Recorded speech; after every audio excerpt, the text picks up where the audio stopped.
Paul Barstow, a 36-year-old from Boulder, Colorado. He was a man who had found balance between his professional and personal life. He worked as a software engineer, a field where he was highly respected for his skills and reliability. His work was his passion, and he often spoke of his dream to develop a groundbreaking app called Lehman, named after the groundbreaking woman's writer that would change how people interacted sexually with technology. When he wasn't at his desk, Paul was an artist. He loved to paint landscapes, often drawing inspiration from the scenic views around Boulder, nestled at the foothills of the Rocky Mountains. Paul was a devoted father to his 2 young children from a previous marriage. Despite the challenges of being a single parent, he always made time for them. Paul's friends described him as calm, thoughtful, and dependable. He was the kind of person who stuck to routines, finding comfort in the predictability of his day-to-day life. In the days leading up to his death, Paul's life seemed normal on the surface, but those close to him noticed that he was increasingly troubled. His relationship with Angelica Barstow, his sister-in-law, had always been complicated. 5 years ago, they had started an affair in secret, which gave him a release from the pressures of his life, but it also filled him with guilt and unease. Paul was particularly concerned about the closeness Angelica continued to share with her husband, Jason, who ironically was also Paul's younger brother. Paul had been looking forward to a weekend trip he had planned with his children. He had rented a cabin near Est Park, hoping to spend some quality time away from the complications at home. He talked about visiting the Stanley Hotel, famous for inspiring Stephen King's The Shining, and maybe taking his kids on a ghost tour. But Paul would never make it to that trip. His life, filled with dreams of innovation and a love for nature, was about to come to a sudden, tragic end. On the night of June 5, 2017, Boulder was calm, with a soft breeze rustling through the trees. The city was settling into the warmth of summer, and most people were relaxing in their homes. At around 10:30 p.m., Jason Barstow, Paul's younger brother, arrived at Paul's house. He had been trying to reach Paul all day, but his calls and texts went unanswered for several days. Jason, known for his laid-back attitude, initially thought his brother might be out hiking or simply busy with the kids. But as the hours passed, he grew increasingly worried. When Jason arrived, he found the front door slightly ajar, which was unusual for Paul, who was always careful about home security. Jason hesitated for a moment before pushing the door open and stepping inside. The house was eerily quiet, the only sound being the ticking of a wall clock. Jason called out Paul's name, but there was no response. As he moved further into the house, Jason noticed signs of a struggle in the living room. An overturned chair, scattered papers, and a coffee mug shattered on the floor. His heart raced as he made his way to the bedroom. It was there that he discovered Paul's lifeless body lying on the floor near the bed. Paul's face was pale, and a length of rope was still wrapped tightly around his neck. The sight was so shocking that Jason froze, unable to process what he was seeing. For a few moments, Jason stood there in disbelief, trying to make sense of the scene before him. His brother, always so full of life, now lay motionless. After what felt like an eternity, Jason managed to pull out his phone and dial 911. His voice trembled as he told the operator what he had found, barely able to get the words out. The dispatcher instructed him to wait outside until the police arrived. Jason stumbled out of the house, his mind racing.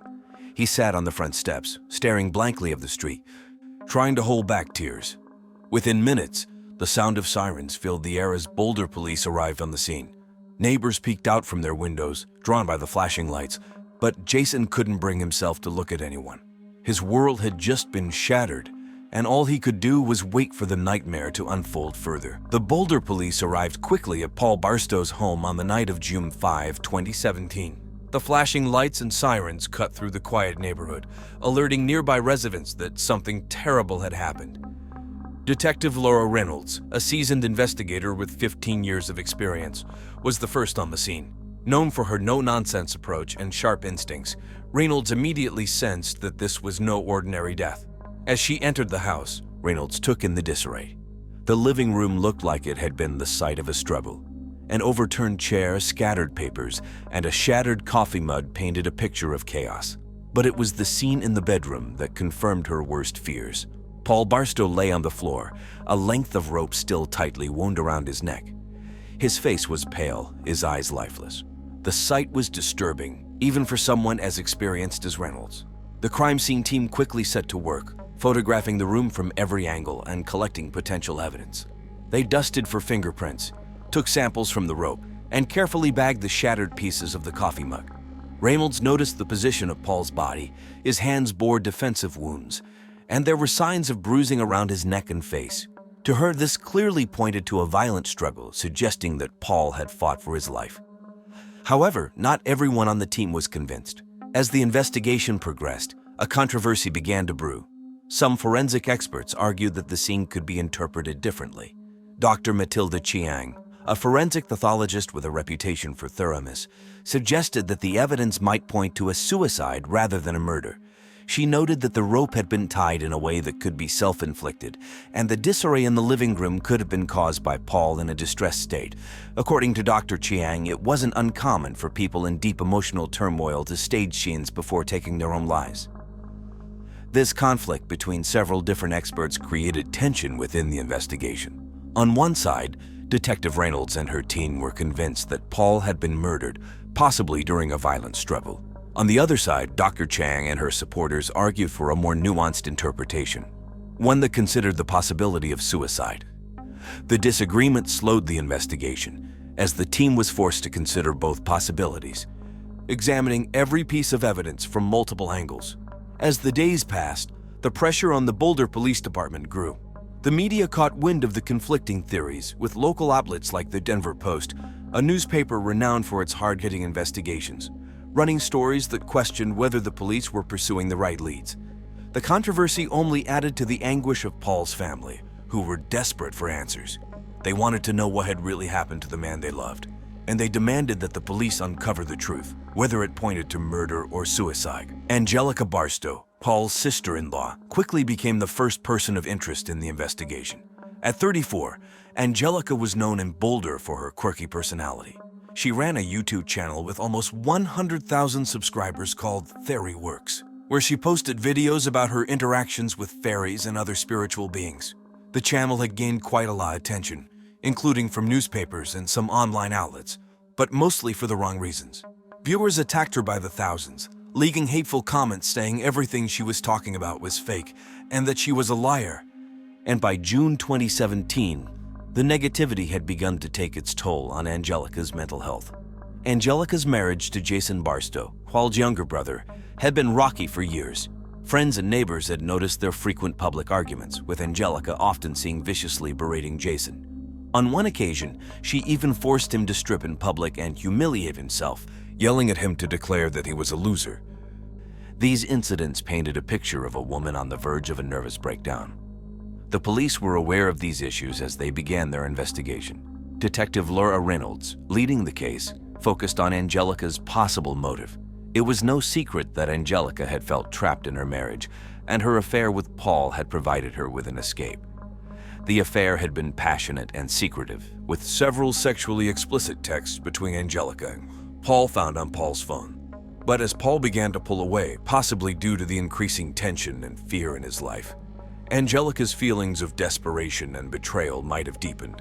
During her interrogation, Angelica was calm, almost detached. She admitted to the affair, but insisted that she had nothing to do with Paul's death. "The fairies told me he was pulling away," she told Detective Reynolds. "But Lady Luna Lovegood as my witness, I would never hurt him. I loved him."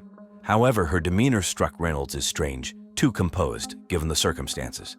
The detective noticed how Angelica's eyes darted around the room whenever she was asked about her relationship with Paul, as if searching for an answer. As the questioning continued, Angelica began to display signs of agitation. She denied any involvement in Paul's death, but couldn't explain where she had been on the night of the murder. Her alibi was vague, and when pressed for details, she became defensive. "I don't have to tell you everything, the fairies will." She snapped at one point, her voice rising. The police took note of her behavior, which only fueled their suspicions. Despite her denials, the evidence against Angelica was circumstantial at best. The text showed that the affair was real, but they didn't prove that she had murdered Paul. Still, her unstable behavior and the tension in her marriage made her a prime suspect.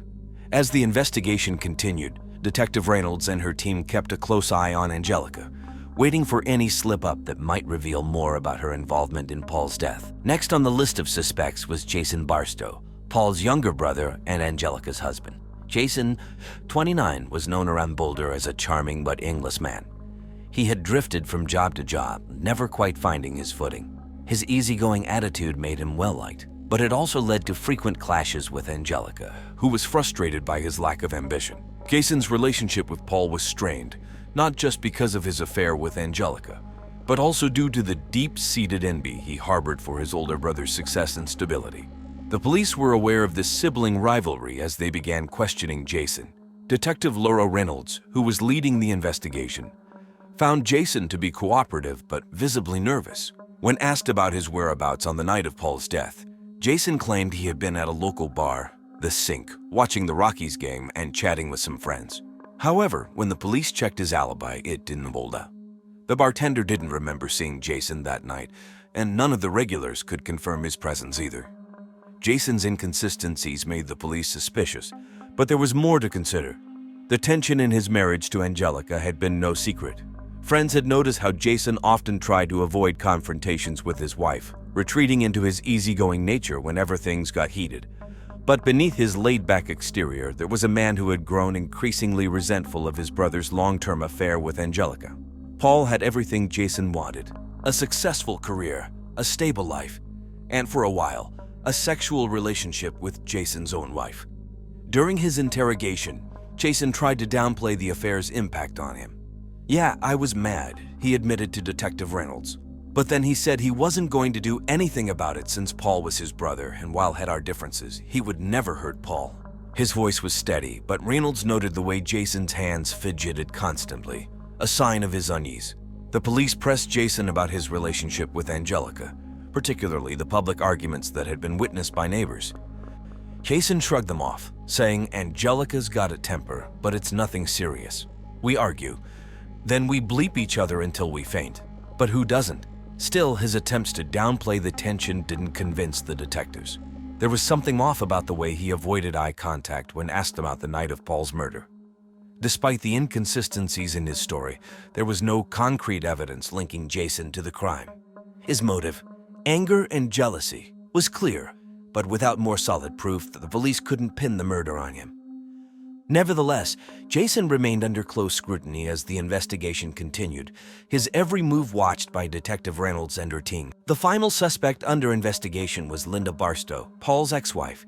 At 48 years old, Linda was known for her fiercely protective nature, especially when it came to her two children. Ward and Salter and her controlling tendencies had caused friction within the extended Barstow family for years. Linda and Paul had divorced amicably on the surface, but those close to the family knew there was lingering tension. Despite their split, Linda had never fully let go of her influence over Paul's life, often meddling in his personal affairs and showing up unannounced at his home. Linda's involvement in Paul's life after the divorce had always been a sore point, especially because she had a history of favoring Paul's younger brother, Jason. This blatant favoritism had always caused resentment between the brothers, but Linda seemed indifferent to the effect it had on their relationship. In fact, she had been especially close to Jason, even going so far as to engage in a brief affair with him when he was barely 18 years old. This past sexual interlude was a poorly kept secret, and it added an uncomfortable layer to the family dynamics. When the police brought Linda in for questioning, she was composed but defensive. Detective Laura Reynolds led the interrogation, asking about Linda's relationship with Paul in the months leading up to his death. Linda insisted that she had moved on from their marriage and that their relationship was strictly about co-parenting. "I was over the bleep a long time ago," she stated firmly. "Our focus was on Ward and Salter, nothing more."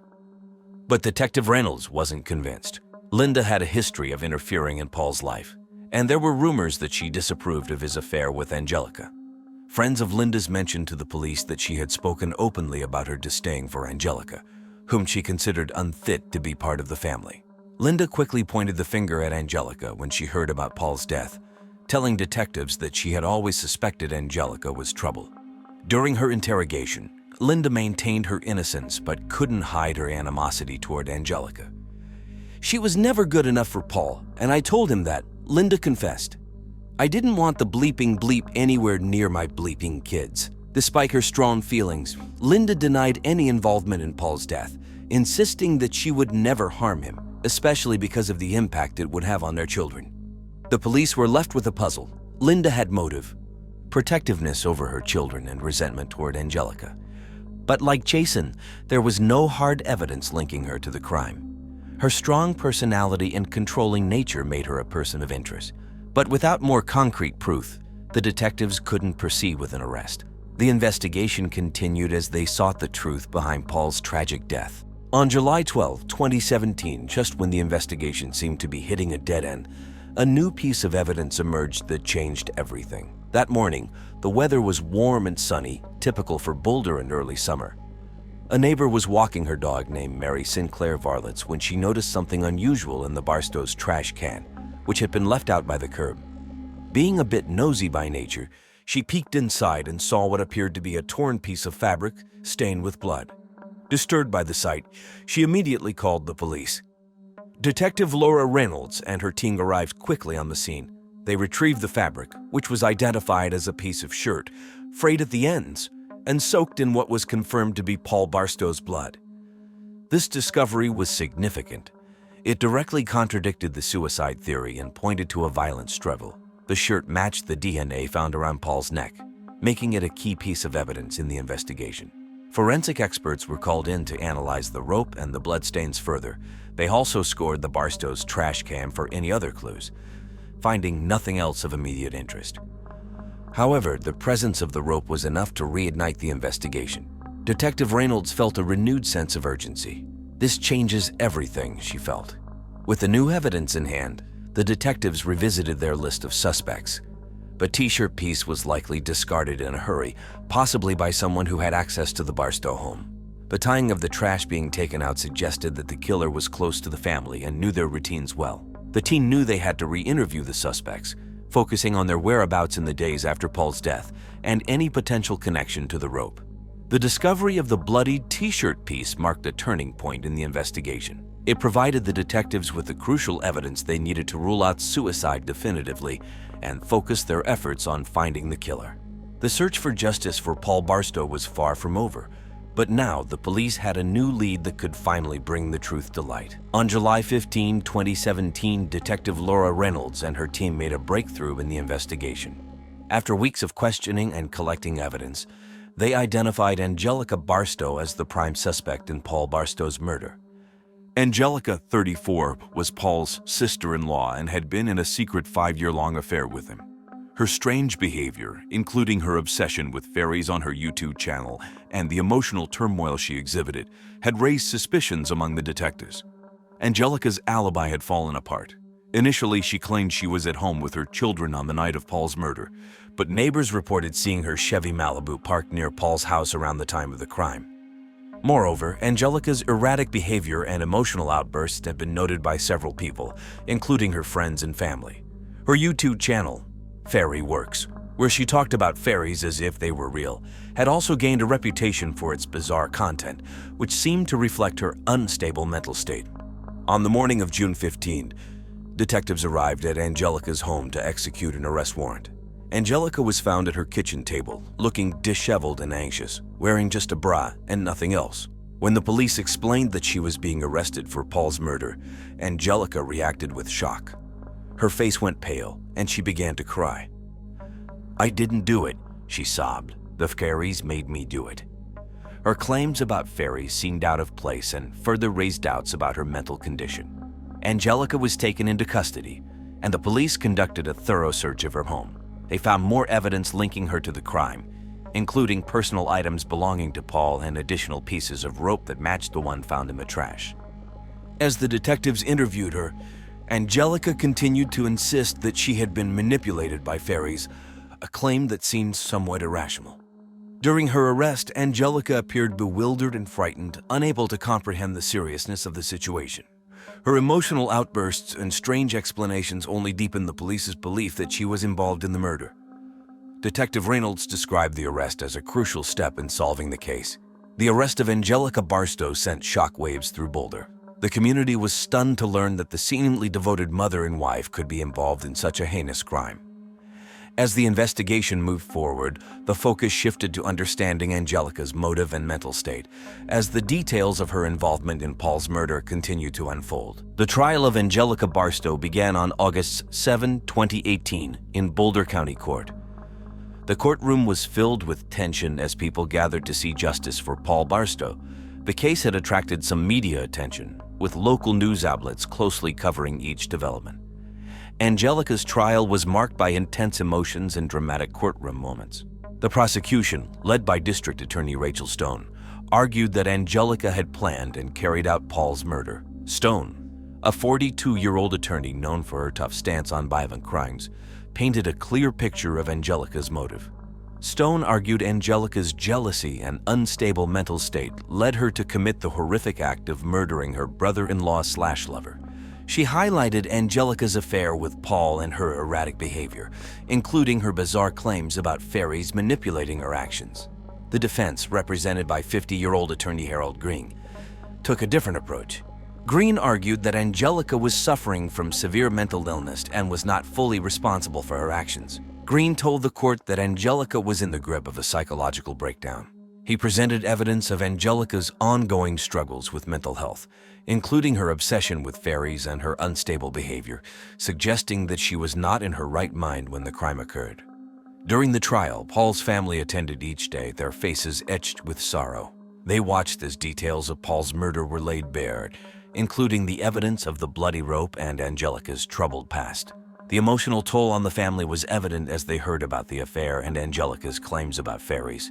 After several days of testimony and closing arguments, the jury deliberated and reached a verdict on August 14, 2018. Angelica Barstow was found guilty of first-degree murder. The jury's decision was met with a mix of relief and sadness from Paul's family, who felt that justice had been served, but were still grieving their loss. On August 21, 2018, Angelica was sentenced to life in prison without the possibility of parole. The judge's decision was a reflection of the severity of her crime and the impact on Paul's family. The verdict was seen as a fair punishment by many, though some argued it was too harsh, given Angelica's mental health issues. For Paul's family and friends, the trial and sentencing brought a sense of closure but could not undo the pain of their loss. The case remained a tragic reminder of how complex and devastating personal relationships can be. After Angelica Barstow's conviction and sentencing, life in Boulder began to shift back to normal, though the impact of the case lingered for many involved. Angelica Barstow was transferred to the Colorado Department of Corrections, where she would serve her life sentence without the possibility of parole. Her life in prison was marked by ongoing psychological evaluations to address her mental health issues.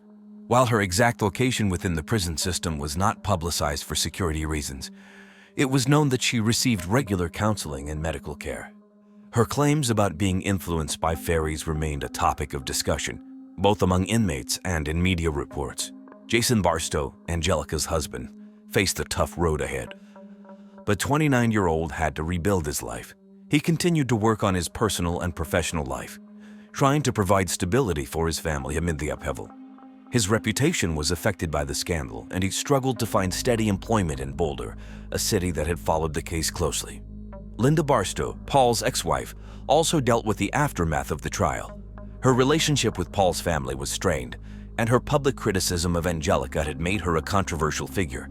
Linda continued to be active in community affairs, but faced criticism for her involvement in the case. She focused on her career and personal life while navigating the fallout from the trial. Paul Barstow's family, including his 2 young children, found some measure of closure with the trial's conclusion. They received counseling to help them cope with their loss and the public nature of the case. They continued to honor Paul's memory through private gatherings and by sharing stories of his life and work. The Boulder community also rallied around them, offering support and sympathy as they moved forward. In summary, the aftermath of the trial saw significant changes in the lives of those involved. The case left a lasting impact on Boulder, with the community reflecting on the complexities of personal relationships and mental health. While Angelica Barstow faced the consequences of her actions, those affected by the case worked to rebuild their lives and find a sense of normalcy. Claire Herskowitz was a 40-year-old woman who lived in Boca Raton, Florida.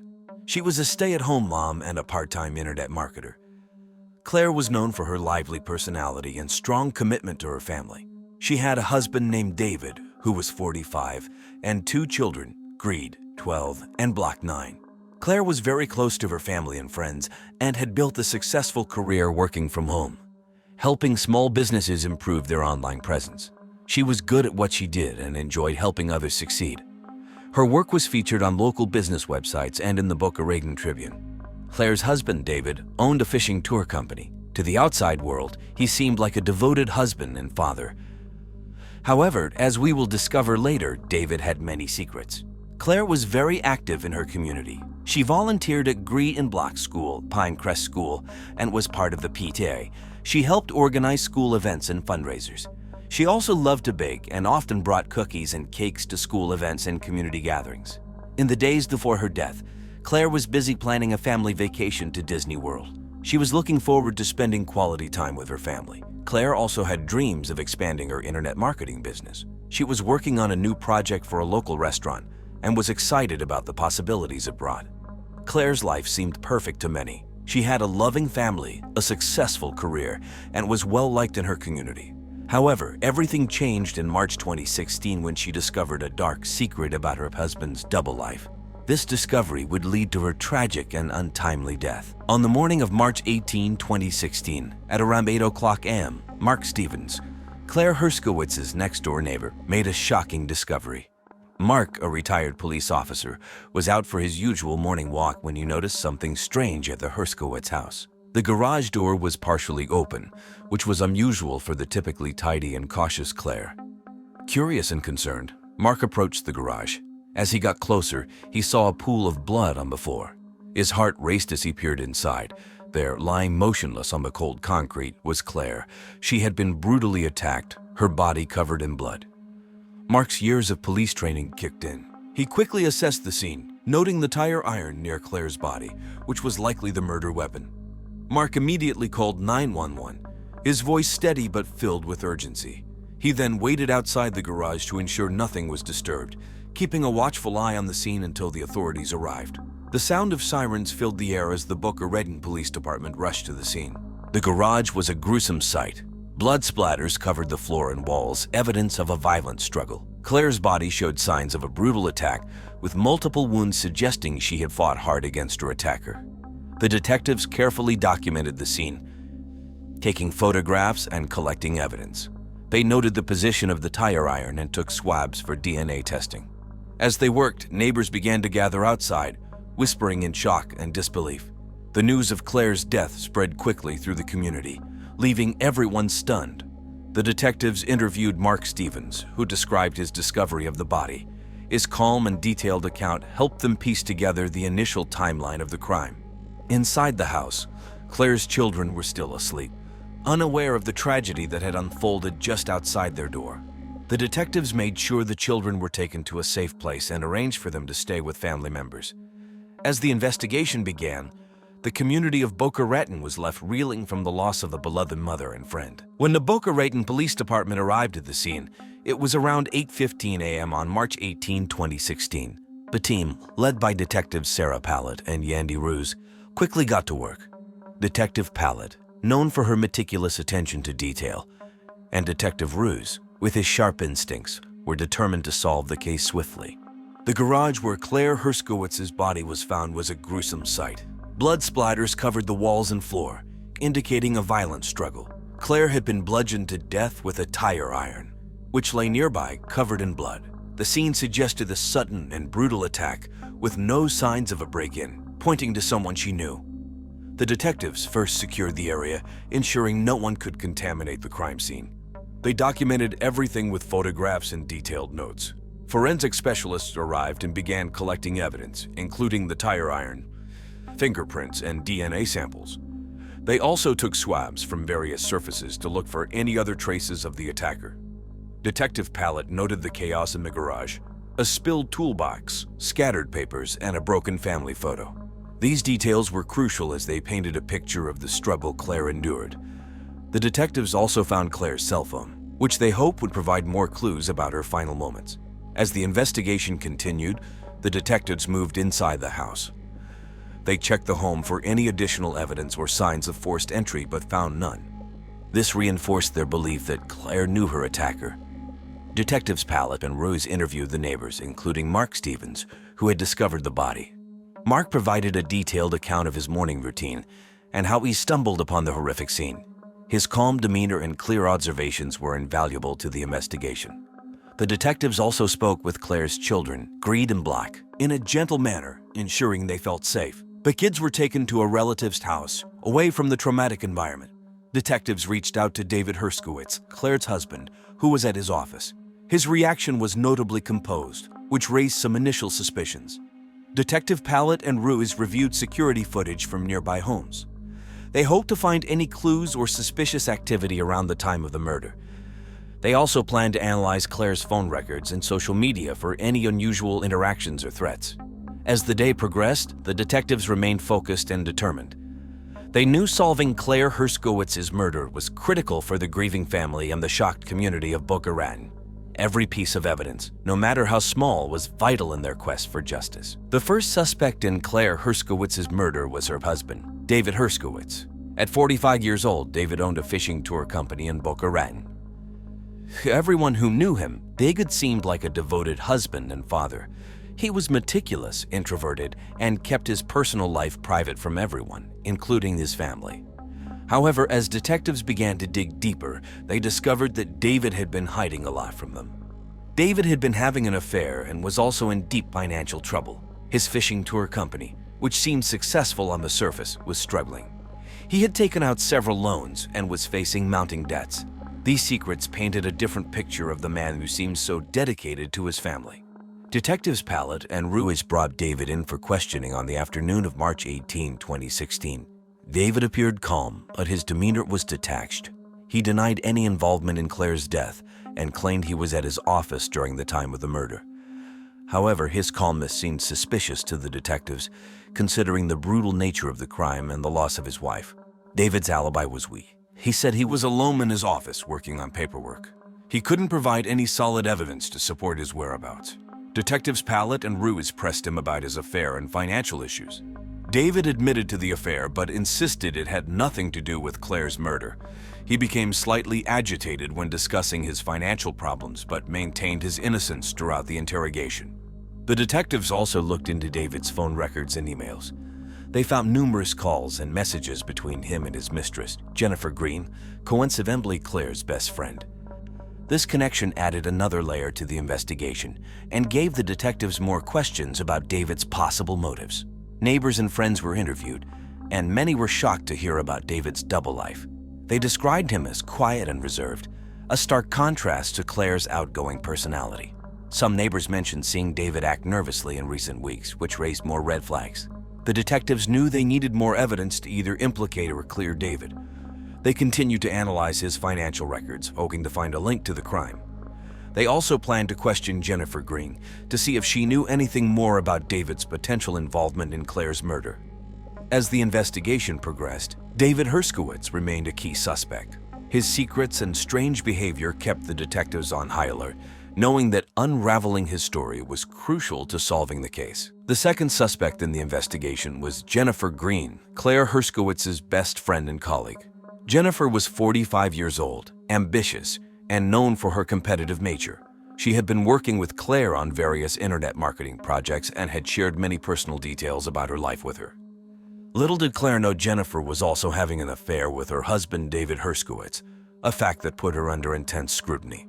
Jennifer and Claire had been close friends for years, sharing not only professional interests but also personal struggles. Jennifer had confided in Claire about her troubled marriage, which had created a bond between them. However, the revelation of her affair with David suggested a more complicated relationship, potentially filled with jealousy and rivalry. On March 19, 2016, detectives Pallett and Ruiz brought Jennifer in for questioning. Jennifer was visibly shaken but cooperative. She admitted to the affair with David but claimed she had nothing to do with Claire's murder. She described her relationship with Claire as mostly supportive but acknowledged moments of tension, especially when discussing their respective marriages. Jennifer's motive could stem from several factors. Her affair with David was a significant betrayal of Claire's trust, and if Claire had discovered it, it could have led to intense conflict. Additionally, Jennifer's ambitious nature and desire for success could have led to envy and resentment. During the interrogation, Jennifer was defensive but not overly aggressive. She answered the detectives' questions but was careful with her words. She gloated to police that David had told her he was planning to leave Claire and that their relationship would soon become official. This added another layer to the investigation, as it suggested Jennifer might have felt threatened by Claire's presence in David's life. Detectives Pallet and Ruiz also examined Jennifer's phone records and emails. They found numerous messages between her and David discussing both personal and professional matters. Some messages hinted at their plans for the future, further complicating the case. Friends and colleagues of Jennifer were interviewed, and many expressed shock at her involvement with David. They described Jennifer as driven and focused on her career, but were surprised to learn about the affair. Some mentioned that Jennifer had seemed more stressed and secretive in recent months. The detectives knew that while Jennifer's affair with David was significant, it did not directly link her to Claire's murder. They continued to gather evidence, hoping to uncover more about her role in the events leading up to Claire's death. Jennifer's actions and motives remained a critical piece of the puzzle, keeping her firmly in the spotlight of the investigation. On March 21, 2016, at around 3:00 p.m., the Boca Raton Police Department received a breakthrough in the case. The weather was clear and warm, typical for Florida. Detective Sarah Pallet was at the station when a forensic analyst named Lisa Kiang called with urgent news. They had found new evidence that could significantly impact the investigation. The evidence was discovered during a detailed analysis of Claire Herskowitz's cell phone. Forensic experts recovered deleted text messages between Claire and an unknown number. The messages revealed that Claire had discovered a shocking secret. Her husband David was running secret gambling and sex trafficking operation. Claire had planned to go to the police with this information, a motive for her murder. David's fishing tour company was actually a cover for a secret gambling and sex trafficking operations, a sort of brothel casino on a yacht. There, David would entertain his rich male clients with roulettes, slots, and young men and women, mostly from Eastern Europe, who were lured to America by being told by David they would be working as fashion models. Detectives Pallet and Ruiz immediately recognized the importance of this new evidence. They quickly called a team meeting to discuss the findings. The messages were explicit, detailing Claire's shock and determination to expose David's illegal activities. This information provided a clear motive for David to silence Claire. The detectives reviewed the messages and noted the dates and times. Claire had discovered the operation just days before her murder. The urgency in her messages indicated she was afraid and felt a pressing need to act quickly. This revelation added a new layer of complexity to the case and strengthened the suspicion against David. Detectives Pallet and Ruiz also noted that some messages mentioned a woman named Olga Vereskova. Claire had been in contact with Olga, who had traveled from Chelyabinsk, Russia, to confront David about her missing daughter, Anastasia. Anastasia had been lured to America with promises of a modeling career but ended up trapped in David's trafficking operation. The police also intensified their efforts to track down David's financial records and communications. They hoped to uncover more evidence that could tie him directly to both the trafficking operation and Claire's murder. The detectives reached out to federal agencies for assistance, knowing the case had now expanded beyond the simple domestic incident. As the investigation continued, the new evidence gave the detectives a clearer picture of the motive behind Claire's murder. David's secret life and illegal activities were at the heart of the case.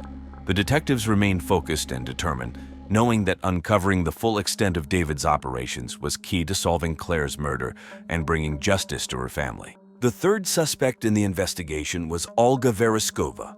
Olga was 61 years old and had traveled all the way from Chelyabinsk, Russia, to find out what had happened to her daughter, Anastasia.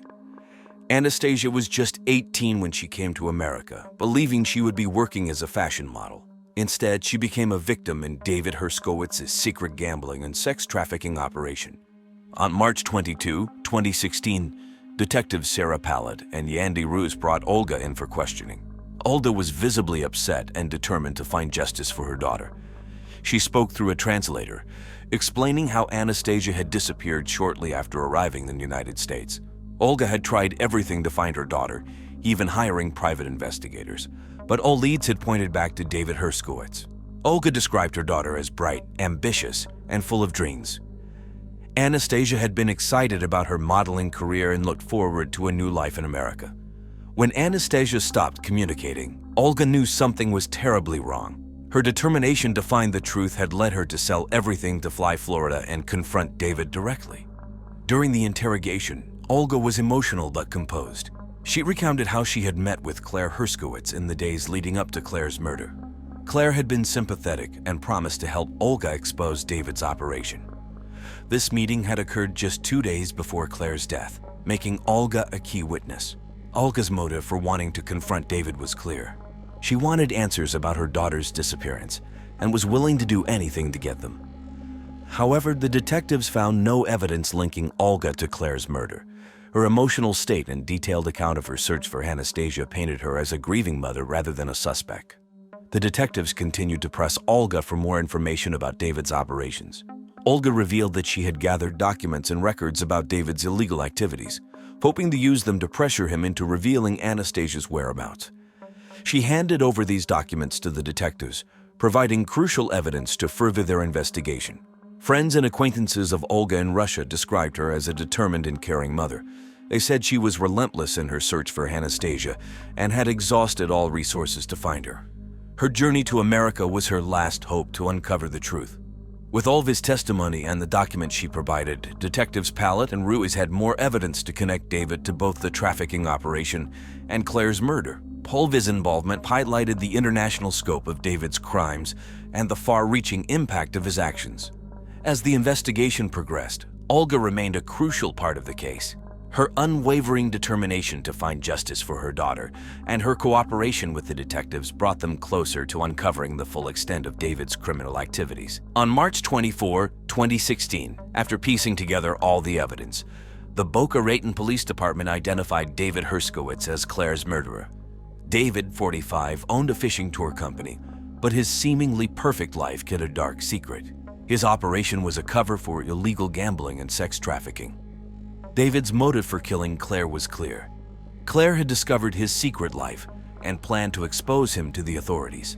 Fearing the collapse of his personal and professional life, David decided to silence her permanently. The police gathered enough evidence to arrest David, including his phone records, financial documents, and the deleted text messages between him and Claire. At 10:00 a.m., Detectives Sarah Pallet and Yandy Ruiz arrived at David's office. The atmosphere was tense as they approached. David was in a meeting discussing his business plans when the detectives entered. They calmly informed David of his arrest. David's reaction was a mix of shock and resignation. He didn't resist but maintained his innocence, claiming that he was being framed. The detectives handcuffed David and read him his rights. They then escorted him out of the building, where a crowd of curious onlookers and media had already gathered. News of the arrest spread quickly through the community, leaving everyone in disbelief. Claire's family was devastated but relieved that the police had finally identified her killer. The community of Boca Raton shared their pain, mourning the loss of a beloved mother and friend. The police continued their investigation to ensure they have a solid case against David. They uncovered more details about his illegal activities, linking him to the gambling and sex trafficking operation. The evidence painted a clear picture of a man desperate to protect his double life, willing to go to any lengths to keep his secrets hidden. David's arrest was a significant step towards justice for Claire. It also brought hope to Olga Vereskova, who still sought answers about her daughter, Anastasia. The police reassured Olga that they would continue to investigate David's criminal network, hoping to find more victims and bring them justice as well. As David was led away in a police car, the residents of Boca Raton hoped for a swift and fair trial. Claire's murder had rocked the community, but her courage in uncovering David's crimes inspired many. The detectives remained committed to seeing the case through, determined to honor Claire's memory by ensuring her killer faced the full extent of the law. The trial of David Herskowitz began on August 1, 2017 in Boca Raton. The prosecution was led by Assistant District Attorney Karen Whitfield, known for her tenacity and keen sense of justice. Karen, 38, had a reputation for being tough on crime and was determined to see David held accountable for Claire's murder as other illegal activities. The prosecution's argument centered on the mountain of evidence against David. Karen presented the deleted text messages between Claire and David, financial records showing his debts, and testimonies from various witnesses, including Claire's family and friends. The jury listened intently as Karen detailed how David's secret life led him to kill his wife to prevent her from exposing his illegal activities. On the defense side was attorney Richard Palmer, a 45-year-old known for his sharp legal mind and calm demeanor. Richard argued that David was being framed and that the evidence was circumstantial. He tried to cast doubt on the validity of the text messages and suggested that other individuals involved in David's illegal operations had more to gain from Claire's death. Throughout the trial, Claire's family was present, their faces etched with grief and determination. They watched every moment, hoping for justice. Michelle, Claire's sister, often wiped away tears as she listened to the details of her sister's last days and the brutality of her murder. The trial lasted 3 weeks, with both sides presenting compelling arguments. However, the prosecution's evidence was overwhelming. On August 24, 2017, the jury delivered a unanimous verdict. David Herskowitz was found guilty of first-degree murder, illegal gambling, and sex trafficking. During the sentencing hearing, the judge condemned David's actions and sentenced him to life in prison without the possibility of parole. The courtroom was filled with a mixture of relief and sadness. Claire's family felt a sense of closure, knowing that David would spend the rest of his life behind bars, but the pain of losing Claire remained. The verdict had a profound impact on the community of Boca Raton. Many felt that justice had been served, but the case also highlighted the dark underbelly of illegal activities that could exist in seemingly quiet neighborhoods. It served as a reminder of the importance of vigilance and community support. For Claire's friends and family, the sentencing marked the end of a painful chapter. They found solace in the fact that Claire's courage to uncover the truth had not been in vain. The community rallied around them, offering support and remembering Claire as a loving mother, wife, and friend who stood up for what was right. The trial of David Herskowitz would be remembered as a case that brought a community together and shone a light on the hidden dangers within. Claire's legacy of bravery and justice continued to inspire those who knew her. After David Herskowitz was sentenced to life in prison on August 24, 2017, the lives of everyone involved in the case continued to unfold in significant ways. The trial had brought closure to the case, but it also left lasting impacts on the people affected. Claire Herskowitz's family received support from local counseling services and community groups, which helped them navigate their grief. The community of Boca Raton, shaken by the case, came together to support the Herskowitz family, organizing fundraisers and memorials in Claire's honor. Grieve and Block were placed in the care of their extended family. They continued to attend school at their local school, Calusa Elementary, where teachers and counselors provided extra support. The children struggled with the loss of their mother, but were gradually adapting with the help of therapy and their supportive relatives. Olga Vereskova, who had traveled from Russia in search of her daughter, Anastasia, found some closure with David's conviction. Although Anastasia had not been found, Olga continued her efforts to raise awareness about human trafficking. She collaborated with organizations such as the Polaris Project and participated in speaking engagements to shed light on the issue. Her advocacy helped bring attention to similar cases and supported other families facing similar tragedies. Jennifer Green, who had been a suspect but was later cleared, faced a challenging road as well. The revelation of her affair with David and its connection to the murder had impacted her personal and professional life. She took a leave of absence from her job and eventually moved away from Boca Raton to start anew. Her former colleagues and friends offered support, though the affair and its consequences left a lasting mark on her reputation. The trial of David Herskowitz left a deep impact on Boca Raton. It highlighted the dangers of hidden criminal activities and the importance of community vigilance. Claire Herskowitz's bravery in uncovering David's secrets had led to his arrest and conviction, but the ripples of the case continued to affect many lives. As time passed, the community worked to heal and remember Claire for her courage and commitment to justice. Her story remained a powerful reminder of the strength of the human spirit and the ongoing fight against injustice. The tragic story of Claire Herskowitz serves as a stark reminder of the dangers of hidden lives and the devastating impact of secrets. Emily Treacle, a 34-year-old marketing manager from Greenville, South Carolina, was a force to be reckoned with in September of 2009. Known for her outgoing personality and infectious laughter, she charmed everyone she met. Despite her professional success, Emily always prioritized her loved ones, especially her son Lawson, 14. Her dedication to balancing her career and family made her a beloved figure among her family and friends. In September of 2009, Emily's life was at its peak. She had recently landed a prestigious position at a renowned marketing firm, Greenville Marketing Solutions, where she spearheaded successful campaigns for well-known brands like Apple, Nike, and Coca-Cola. Her colleagues described her as a creative genius, always coming up with innovative ideas that captivated audiences. Outside of work, Emily was an active member of her community. She volunteered at the local animal shelter, where she rescued and fostered numerous stray animals. Her love for animals was evident in her home, which was filled with the joyful barks and woofs of her beloved golden retriever, Joseph Clay Powell. Emily's social life was vibrant as well. She was a regular at the Trinity coffee shop, Cafe Mocha, where she would meet with friends to discuss the latest gossip or exchange book recommendations.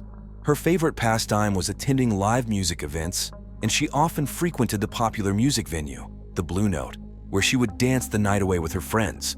However, beneath the surface of this seemingly perfect life, darkness lurked. Emily's marriage to her husband, Adam Treacle, was not as idyllic as it appeared. Friends and family had noticed the strain in their relationship, with arguments becoming more frequent and intense, especially about Lawson, who was Emily's son from a previous relationship. Despite their troubles, Emily remained fiercely loyal to Adam, determined to make their marriage work. Little did Emily know that her loyalty would lead to her untimely demise. As we delve deeper into this chilling murder investigation, we will uncover the shocking secrets and hidden motives that ultimately led to Emily's tragic end. On a warm September evening in 2009, tragedy struck the tranquil town of Greenville, South Carolina. The peaceful atmosphere was shattered by the sound of 6 gunshots that pierced the air, leaving the community in shock and disbelief. The victim, Emily Treacle, a 34-year-old marketing manager, met her untimely demise while innocently waiting in her car at a drive-thru Burger King. The fateful scene was discovered by a concerned citizen named Patty Bell Gomery, who happened to be passing by at that very moment. As she glanced towards Emily's vehicle, her eyes were immediately drawn to the lifeless figure slumped behind the wheel. The sight sent a wave of fear and disbelief coursing through her veins, leaving her trembling with apprehension. Without wasting a moment, Patty Bell Gomery swiftly dialed 911, her voice quivering as he relayed the harrowing details to the emergency operator. Her words were laden with a mix of shock and horror as she described the grisly tableau that had unfolded before his eyes. The operator, well versed in handling such distressing calls, calmly guided Patty Bell through the necessary steps while assuring him that help was on the way. As the minutes ticked by, Patty Bell's mind raced, trying to make sense of the senseless violence that had befallen this quiet corner of Greenville. The once serene neighborhood now buzzed with the presence of law enforcement officers, their flashing lights casting an eerie glow on the surrounding area. News vans from local media outlets descended upon the scene, eager to capture every detail of this shocking crime. As the investigation unfolded, officers meticulously combed through the area, collecting evidence and interviewing witnesses. The drive-thru Burger King, now a haunting backdrop to this heinous act, became a focal point for detectives seeking any clues that might shed light on the identity of the perpetrator. Meanwhile, news of Emily's tragic death spread like wildfire through the tight-knit community. Friends, family, and colleagues were left reeling from the loss of a vibrant and beloved individual. The shockwaves of this crime reverberated far beyond the boundaries of Greenville, leaving a lasting impact on all who heard the news. The Greenville Police Department swiftly responded to the distress call that came in on that fateful September evening in 2009. Detectives Erica Leach and JoJo Brownlee, both seasoned investigators with a reputation for their meticulous approach, took charge of the investigation. Upon arriving at the scene, the detectives were met with a chilling sight. Emily Treacle's car, a silver Chevrolet Impala, was parked near the drive-thru of a Burger King. The car itself was stained with blood, a grim reminder of the violence that had unfolded just moments earlier. Detective Leach, a woman of unwavering determination, meticulously combed through the vehicle, searching for any clues that could shed light on the identity of the killer. She carefully examined the seats, noting the presence of a small tear in the upholstery, which could potentially be a valuable piece of evidence. Detective Brownlee, known for his keen eye for detail, focused his attention on the exterior of the car, inspecting it for any signs of forced entry or tampering. As the investigation progressed, the detectives discovered a discarded gun near the crime scene. The weapon, a Glock 17, was a popular choice among law enforcement agencies at the time. Its presence raised questions about who the perpetrator could be and what their motive might have been. The detectives carefully bagged the gun, ensuring that it would be preserved as evidence for further analysis. As the investigation unfolded, news of Emily Treacle's murder spread throughout the community, sending shockwaves through Greenville and beyond. Local news outlets, such as the Greenville News and WYFF News 4, covered the story extensively, urging anyone with information to come forward and assist the police in their search for justice. Adam Treacle, a 36-year-old unemployed accountant, found himself thrust into the spotlight as the prime suspect in the shocking murder of his wife, Emily Treacle. The investigation took a chilling turn as detectives delved into the depths of Adam's troubled mind, searching for any clues that could link him to the crime. In the aftermath of the Great Recession, Adam had fallen victim to the economic turmoil that plagued the nation. The loss of his job as an accountant had left him feeling emasculated and overshadowed by his successful wife. Friends and neighbors whispered about the resentment that simmered beneath Adam's calm facade. Detectives Erica Leach and JoJo Brownlee, seasoned professionals with a reputation for their meticulous approach, meticulously combed through Adam's life, searching for any hint of a motive. They discovered a series of incriminating text messages exchanged between Adam and an unknown number, suggesting a secret affair. The detectives traced the number to a burner phone, a device commonly used by individuals seeking to conceal their illicit activities. Further investigation revealed that Adam had recently taken out a life insurance policy on Emily, a fact that raised eyebrows and fueled suspicions. The policy, worth a staggering $1 million, would have provided Adam with a substantial financial windfall in the event of Emily's untimely demise. The timing of this policy, coinciding with Adam's growing resentment towards his wife's success, raised red flags within the investigative team. As the detectives dug deeper, they uncovered a web of lies and deceit. Adam had been secretly meeting with a divorce attorney, fueling speculation that he was planning to end his marriage and secure a substantial settlement. The motive for murder became increasingly clear. Adam stood to gain financially from Emily's death, and his actions leading up to that fateful September evening hinted at a plan in motion. The investigation continued, with detectives meticulously analyzing surveillance footage from nearby establishments, hoping to catch a glimpse of Adam's movements on the night of the murder. They also interviewed friends and acquaintances, piecing together a timeline of events leading up to Emily's tragic end. Sarah Bezelrand, a co-worker of Emily Treacle, emerged as a person of interest in the perplexing murder investigation. Originally from Pretoria, South Africa, Sarah's ambitious nature and competitive spirit made her a formidable presence in the workplace. However, behind closed doors, her relationship with Emily took a more intimate and sexual turn. Police theorized Sarah's motive for murder could be traced back to the breakup of her torrid affair with Emily. As September of 2009 unfolded, tensions between the two women escalated, fueled by jealousy and a desire for professional advancement. Sarah saw Emily as a rival, a formidable obstacle standing in the way of her own career aspirations.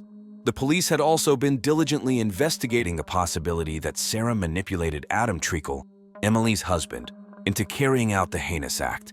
They explored the theory that Sarah, driven by her desperation to secure a promotion and eliminate her ex-lover, devised a plan to involve Adam in the murder plot. During the interrogation, Sarah maintained a calm facade, skillfully concealing her true intentions behind an empty smile. She denied any involvement in Emily's death, insisting that she had moved on from their tumultuous relationship. However, detectives Erica Leach and JoJo Brownlee remained vigilant, aware of the potential danger lurking beneath Sarah's composed exterior.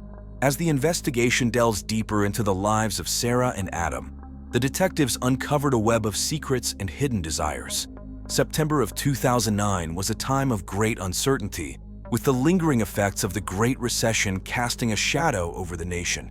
It was a period when individuals, like Sarah and Adam, found themselves grappling with their own personal frustrations and disappointments. As the investigation unfolded, the detectives were determined to uncover the truth behind Emily Treacle's tragic demise. The clock was ticking, and the stakes were high.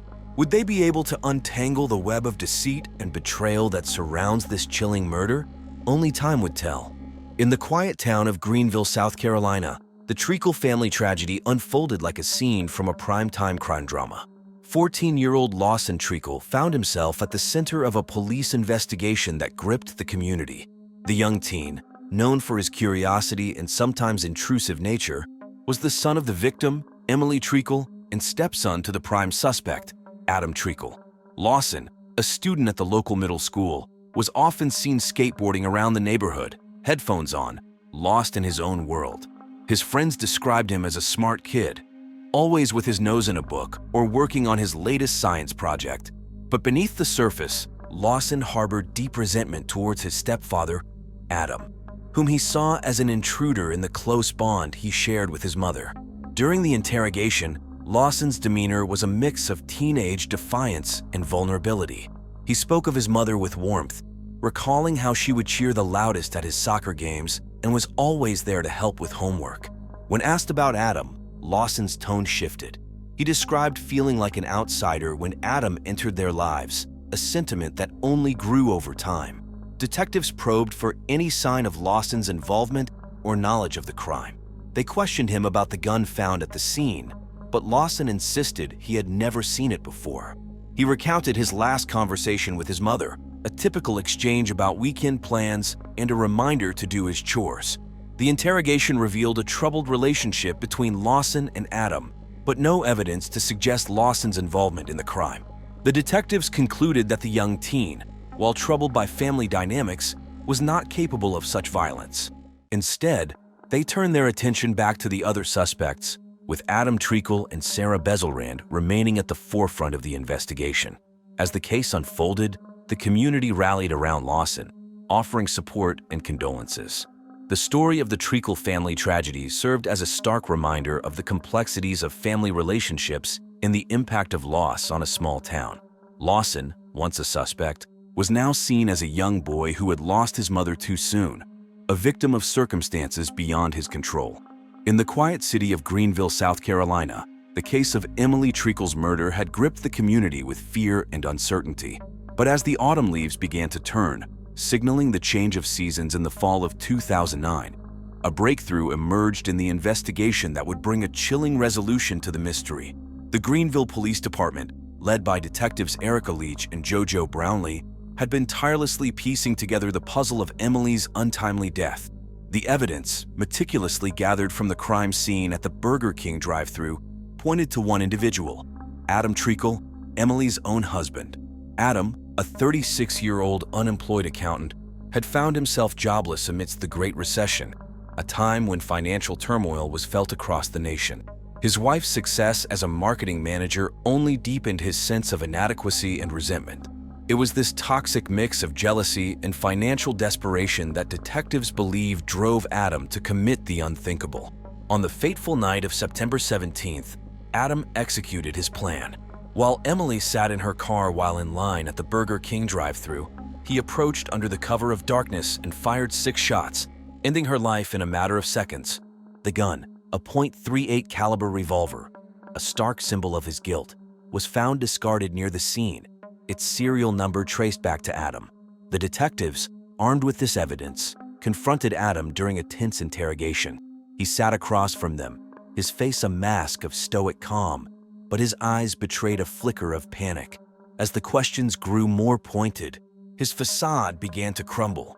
The evidence was irrefutable, and Adam's silence spoke volumes. On September 28th, Adam Treacle's fate was sealed. He was arrested and charged with the murder of Emily Treacle. The news of his arrest spread quickly, making headlines in local papers and becoming the talk of the town. As Adam was led away in handcuffs, the community of Greenville breathed a collective sigh of relief. The man who had walked among them, harboring a dark secret, was now behind bars. Emily's family, though still mourning the loss of their vibrant loved one, found solace in the fact that justice was being served. In the fall of 2009, a real-life drama unfolded in Greenville, South Carolina. The trial of Adam Treacle, accused of the cold-blooded murder of his wife Emily, shot dead in a Burger King drive-thru, captured the attention of the local community and beyond. The courtroom was tense as prosecutor Zara Mitchell laid out the case against Adam. She painted a picture of a man overwhelmed by jealousy, who meticulously planned the murder of his successful wife to collect her life insurance. The evidence was compelling. financial records, the testimony of co-workers, and the murder weapon linked to Adam. Defense attorney Elodie Campbell fought to create doubt, suggesting that the evidence was circumstantial and that Adam was a loving husband incapable of such a crime. However, the jury was not swayed. They had heard the 911 call, seen the crime scene photos, and now they delivered their verdict: guilty. The decision came down on a day when the MTV Video Music Awards were making headlines. But for the people of Greenville, this local news was far more significant. The courtroom was silent, save for the sound of Emily's family softly crying as the judge pronounced the sentence. Life without parole. Adam Treacle's face, once stoic, now showed the gravity of his situation. He had been unmasked not as the quiet, unemployed accountant, but as a murderer driven by envy. The trial, which had been the subject of local news segments and newspaper articles, was over. As the gavel fell, the community reflected on the tragedy. Emily Treacle, remembered for her vibrant personality and dedication to her family, had become a symbol of a life taken too soon. The verdict offered closure to some, but for others, it was a reminder of the fragility of life and the depths of human emotion. The case of the state versus Adam Treacle would be remembered not just for its outcome, but for the conversations it sparked about love, jealousy, and justice. And as the leaves began to change color, signaling the end of November, the people of Greenville would move forward, carrying with them the memory of the trial that had captivated their town. The town of Greenville, South Carolina, was slowly healing from the wounds of a tragedy that had shaken its core. The trial of Adam Treacle for the murder of his wife, Emily, had concluded, leaving a community to grapple with the aftermath. Adam Treacle, now a convicted murderer, faced a life sentence without the possibility of parole. The verdict, delivered on a day when the Toronto International Film Festival celebrated cinematic achievements, marked the end of his freedom. He was confined to a cell, his only company the ghosts of his past actions. Sarah Bezelrand, Emily's former lover and co-worker, also faced the consequences of her involvement. Though not convicted, her reputation was tarnished, her career prospects dimmed. She returned to her native South Africa, but whispers followed her every move, her new colleagues viewing her with suspicion and unease. The community of Greenville, once bustling with the excitement of the upcoming football season and the release of new video games, now found itself in a somber state. The local Burger King, the site of Emily's murder, became a grim landmark, a place many avoided, its drive-thru a reminder of the night that changed everything. For Lawson, the teenage son left without a mother, life was a series of adjustments. He returned to school, his classmates tiptoeing around the subject of his loss.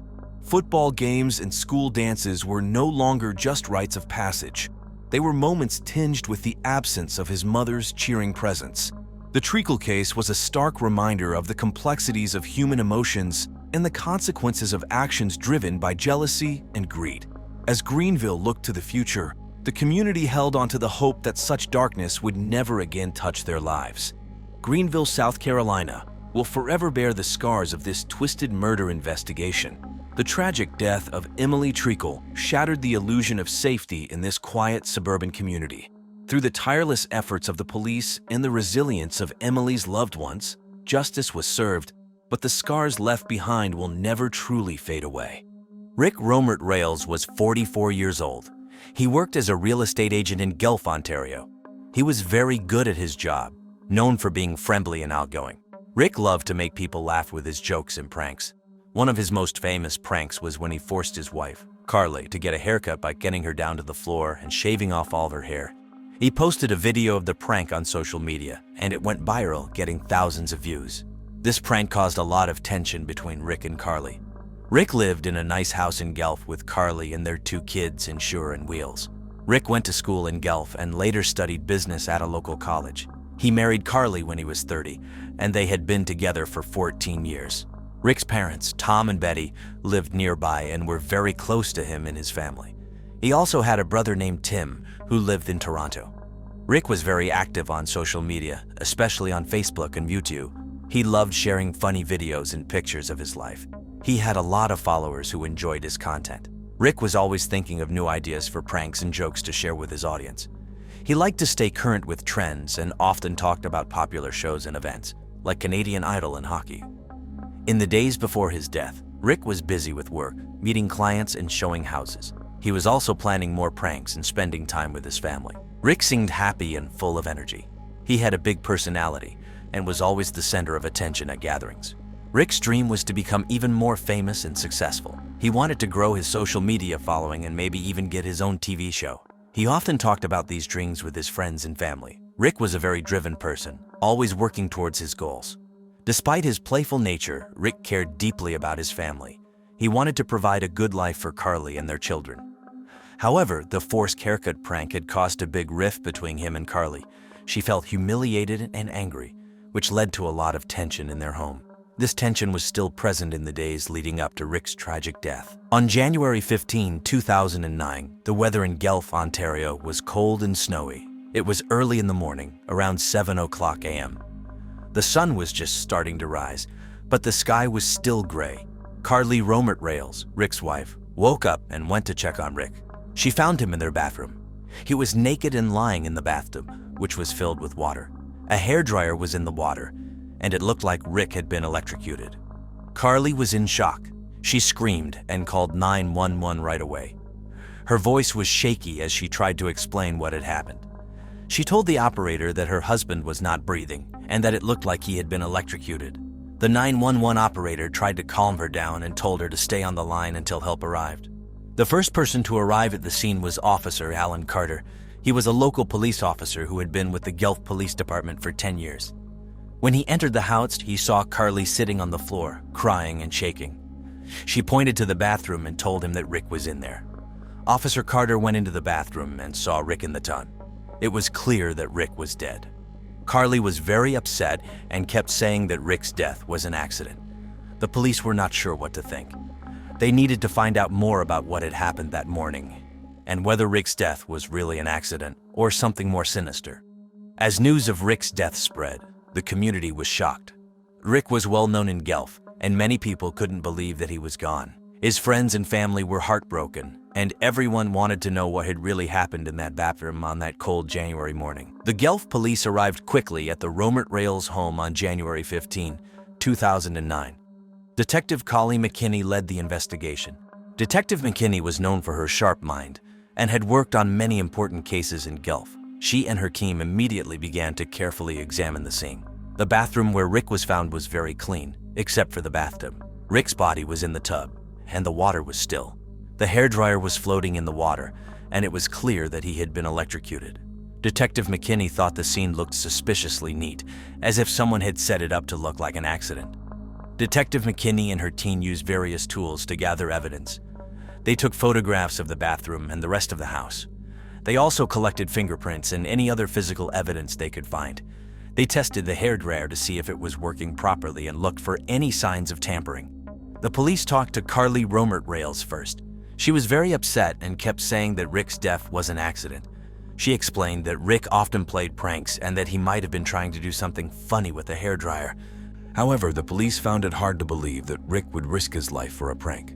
Next, Detective McKinney talked to neighbors and friends. They wanted to know if anyone had seen or heard anything unusual that morning. Some neighbors mentioned that they had heard Carly and Rick arguing the night before. Others said that Rick had been acting strangely lately, posting more and more prank videos on social media.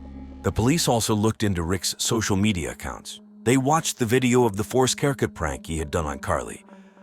The video showed a laughing Rick pinning Carly down to the floor and shaving off her hair while she screamed and cried. This video had caused a lot of tension in their marriage, and the police thought it might be a motive for Carly to harm Rick. As they continued to investigate, the police found more evidence that suggested Rick's death was not an accident. They discovered that the bathroom floor was not wet, which could have caused Rick to slip. They also found some footprints that didn't match Rick's or Carly's shoes. This made them think that someone else might have been in the house that morning.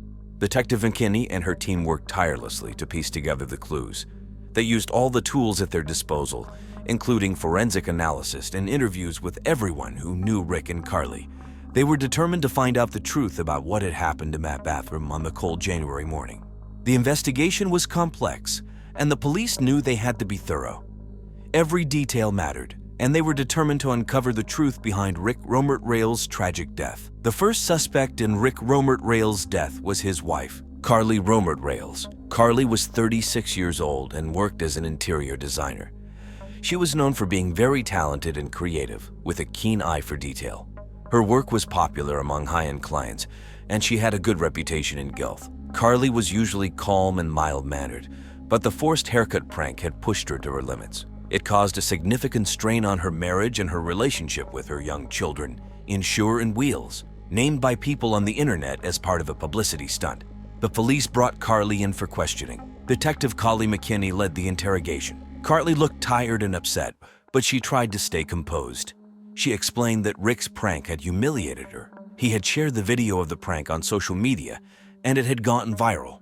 Carly felt embarrassed and angry. Despite this, she insisted that she had not hurt Rick. She said that his death was a terrible accident. Detective McKinney asked Carly about the night before Rick's death. Carly admitted that they had argued. She was still angry about the prank, and Rick didn't seem to understand how much he had hurt her. Carly said that after the argument, Rick went to sleep in the guest room, and she stayed in their bedroom. The police also asked Carly about the morning she found Rick's body. Carly said she woke up early and went to check on Rick. She found him in the bathtub, with a hairdryer in the water. She was in shock and didn't know what to do, so she called 911. Carly's stories seemed consistent, but the police needed more evidence. To learn more, Detective McKinney and her team looked into Carly's background. They found that Carly had a clean record and was well-liked by her friends and clients. However, they also discovered that Carly had been under a lot of stress lately. The forced haircut prank had not only hurt her emotionally, but also affected her work. Some clients had seen the video and canceled their contracts with her. The police also examined Carly's social media accounts. They saw that she had posted several messages expressing her frustration and sadness after the prank.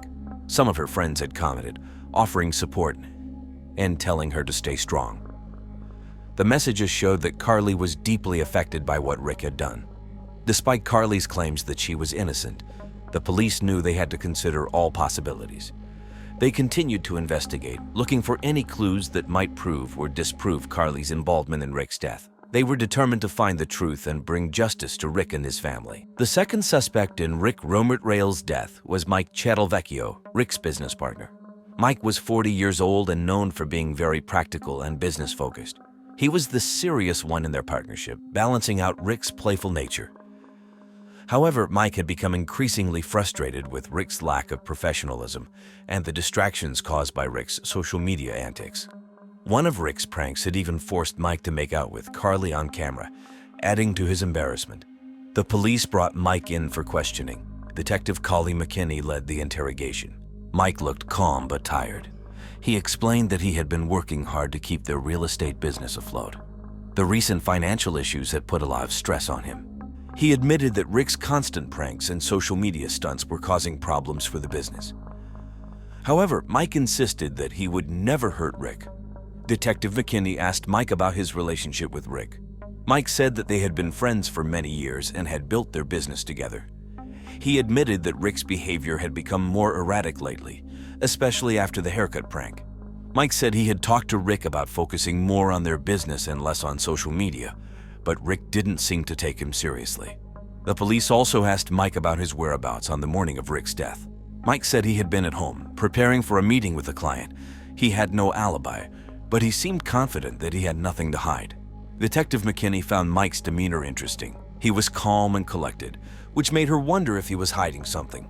The police looked into Mike's background. They found that he had a clean record and was respected in the business community. However, they also discovered that Mike had been dealing with a lot of stress. The financial issues and Rick's antics were taking a toll on him. Some colleagues mentioned that Mike had expressed frustration with Rick's behavior and had even considered ending their partnership. The police examined Mike's emails and phone records. They found several messages where Mike had complained about Rick's pranks and the impact they were having on their business. In one email, Mike had written to a friend saying, "I don't know how much more of Rick's nonsense I can take." This showed that Mike was at his wit's end. Despite Mike's claims of innocence, the police knew they had to consider him a serious suspect. They continued to gather evidence and question other people who knew Mike and Rick. They needed to find out if Mike's frustration had reached a breaking point and if he had a motive to harm his business partner. The investigation into Mike's involvement in Rick's death was complex. The police were determined to uncover the truth and ensure that justice was served. The third suspect in Rick Romert's death was Emily Harris Kang, Rick's social media manager. Emily was 22 years old, ambitious, and very tech-savvy.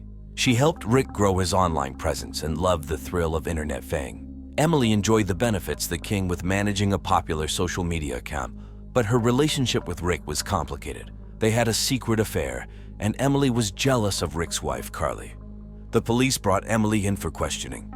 Detective Carly McKinney led the interrogation. Emily looked nervous but tried to stay calm. She explained that she had worked closely with Rick for over a year. She helped him plan and post his prank videos, including the infamous forced haircut prank. Emily said that Rick was always full of ideas and that she was just following his lead. Detective McKinney asked Emily about her relationship with Rick. Emily hesitated but eventually admitted that they had been romantically involved. She said that Rick had promised to leave Carly for her, but he never did. This made her feel used and betrayed. Emily insisted that she cared about Rick and would never hurt him. The police also asked Emily about her whereabouts on the morning of Rick's death. Emily said she was at her apartment, working on new content for Rick's social media accounts. She provided her computer as evidence, showing the work she had done that morning. Detective McKinney noted that Emily's alibi seemed solid, but decided to dig deeper. The police looked into Emily's background. They found that she had always been a high achiever, excelling in school and earning a scholarship to a local university. Emily was very active on social media and had a large following of her own. However, they also discovered that Emily had a history of jealousy and had been involved in several heated arguments with other women over Rick. Despite Emily's claims of innocence, the police knew they had to consider her a serious suspect. They continued to gather evidence and question other people who knew her and Rick. They needed to find out if Emily's jealousy and frustration had driven her to harm Rick. The investigation into Emily's involvement in Rick's death was thorough. The police were determined to uncover the truth and ensure that justice was served. On January 20, 2009, the weather in Guelph, Ontario was cold and snowy. It was around 10 o'clock a.m. when the police received a call from a neighbor of the Romert's family. The neighbor had found something unusual while walking their dog near a park close to the house. The neighbor noticed a small hidden camera in the bushes and knew the camera hadn't been there before and called the police immediately. Detective Carly McKinney and her team arrived quickly. They carefully retrieved the camera and took it to the police station for examination. The team was surprised to find that the camera was still working and had recorded footage. They hoped it might provide new clues about Rick's death. At the station, the police reviewed the footage. They discovered that Rick had installed several hidden cameras around the house. He had set them up after the forced haircut prank, suspecting that Carly might try to get revenge. The footage showed the night of January 14 when Carly and Rick had a heated argument about the prank. Rick had accused Carly of being too sensitive, while Carly had expressed how humiliated and hurt she felt. The most crucial part of the footage was from the morning of January 15. The camera in the bathroom showed Rick entering the tub with the hairdryer. At first, it seemed like he was playing another prank. However, as Rick plugged in the hairdryer, he slipped on the wet floor and accidentally knocked the hairdryer into the tub, causing his own electrocution. The footage revealed that Rick's death was not a premeditated murder. Detective McKinney and her team were shocked by this discovery. They realized that Rick had set up the cameras to catch Carly, but instead they had captured his own fatal mistake. This new evidence changed the direction of the investigation completely. The police called Carly to the station to show her the footage. Carly was devastated and broke down in tears. She couldn't believe that Rick's death was an accident and not a result of foul play. Detective McKinney explained to Carly that Rick had set up the cameras because he was afraid she might retaliate for the prank. Carly was heartbroken, knowing that Rick had mistrusted her and that his actions had led to his own death. With this new evidence, the police were able to close the case. They informed the community and the media about the true cause of Rick's death. The community was relieved but saddened by the tragic accident. The investigation had revealed the truth, and the police have ensured that justice was served. When the police announced that Rick Romert's death was an accident, the community of Guelph, Ontario, was both shocked and relieved. The news conference on January 25, 2009, explained the events leading up to Rick's death. However, the authorities decided to proceed with a trial to bring all facts to light. The trial began in early February 2009. The prosecutor, Alan Allen, 45, was known for his no-nonsense approach. He was determined to present all the evidence, including Rick's emails and the footage from the hidden cameras. Allen argued that while Rick's death was accidental, it was important to understand the full context and the events leading up to it. The defense attorney, Margaret Golly, 38, was equally determined to clear Carly Romergrail's name. Margaret was compassionate and had a reputation for defending those wrongfully accused. She presented evidence of Carly's character and how the prank deeply affected her emotionally, but did not make her a murderer. During the trial, the courtroom was tense. Carly sat quietly, supported by her family. Rick's friends and family watched the proceedings, their faces showing a mix of sadness and relief. The prosecutor played the footage showing Rick slipping and knocking the hairdryer into the bathtub. This was the key evidence that confirmed his death was an accident. The jury deliberated for 2 days. On February 15, 2009, they returned with their verdict. They found that no one was guilty of murder and that Rick's death was indeed an accident. The judge echoed this sentiment in his closing remarks, emphasizing the tragic nature of the event and how it was a result of a series of unfortunate incidents rather than intentional harm. Carly's reaction to the verdict was a mix of relief and sorrow. She was grateful to be exonerated, but deeply mourned her husband. The community's response was supportive. Many people offered their condolences to Carly and her children, Insure and Wheels, understanding the emotional turmoil they had endured. The trial's conclusion brought a sense of closure to Rick's family and friends. They struggled with the loss but found some comfort in knowing the truth. Carly decided to move away from Gulf to start fresh with her children, hoping to rebuild their lives away from the memories of Rick's tragic death. The police officers involved in the case, especially Detective Collie McKinney, felt a sense of accomplishment for uncovering the truth. However, they also felt the weight of the tragedy and the impact it had on everyone involved. The trial's verdict and sentencing brought an end to the legal process, allowing everyone to begin the slow process of healing and moving forward. After the trial ended, the people involved in Rick Romergrail's case tried to move on with their lives. Carly Romergrail, who had been cleared of any wrongdoing, decided to leave Guelph, Ontario.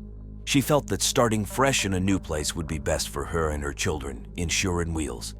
In March 2009, Carly moved to Toronto, where she continued her work as an interior designer.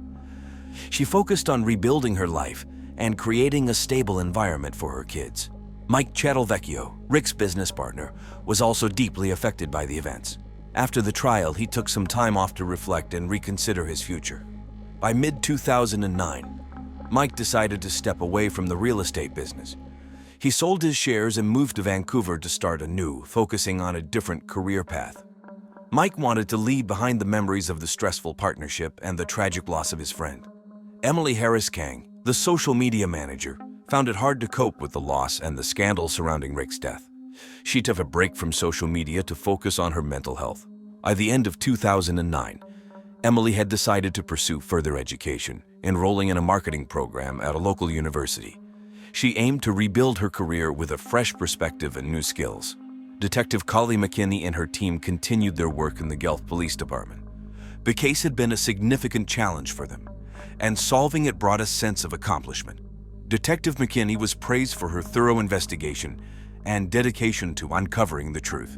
She used the experience to mentor new officers, emphasizing the importance of attention to detail and perseverance in solving cases. Rick's family and friends had mixed feelings about the outcome. While they were relieved to know that his death was an accident, the loss remained painful. They struggled with the fact that Rick's own actions had led to his tragic end. Over time, they found some comfort in remembering the good times they shared with him. The community of Guelph also felt the impact of the case. The news had shocked the town, but the trial and its conclusion helped bring a sense of closure. People were more cautious and aware of the importance of addressing personal conflicts and mental health issues. By the end of 2009, those involved in Rick's life had begun to heal and move forward. The case remained a reminder of how quickly life can change and the importance of compassion and understanding in difficult times. This case is a stark reminder of how quickly a practical joke can spiral into tragedy. Rick's playful nature and Carly's desperate reaction led to a heartbreaking series of events, forever altering the lives of everyone involved. Today's episode takes us to a quiet, unassuming high school teacher who finds himself entangled in a web of secrecy, obsession, and ultimately, murder. This is the story of how a secret gay love affair with a student turned deadly. Carter Dressler, 29, was a well-respected high school history teacher at Richmond High School, located in the bustling heart of Richmond, Virginia. Its students knew him as Mr. Dressler, a man who always wore neatly pressed suits, usually with a patterned tie that added a touch of personality to his otherwise serious demeanor.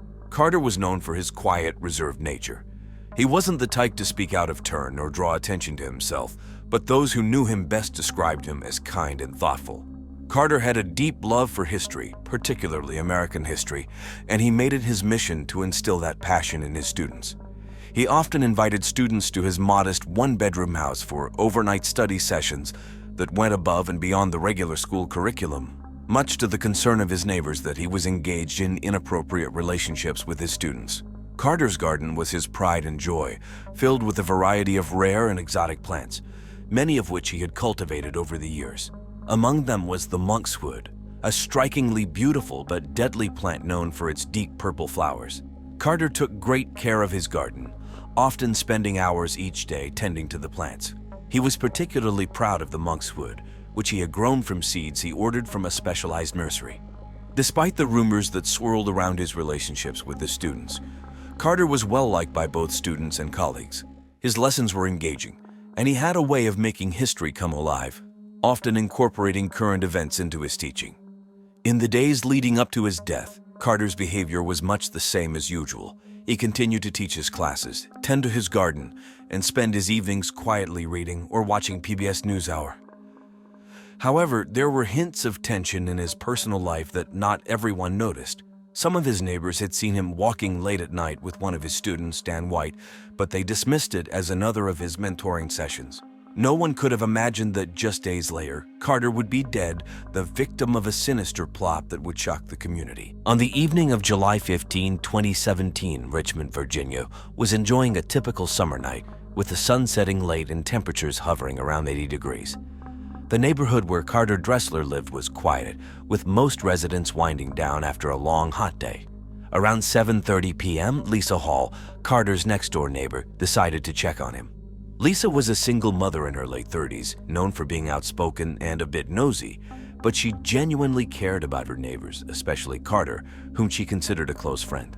Lisa had noticed that Carter hadn't been out in his garden all day, which was unusual.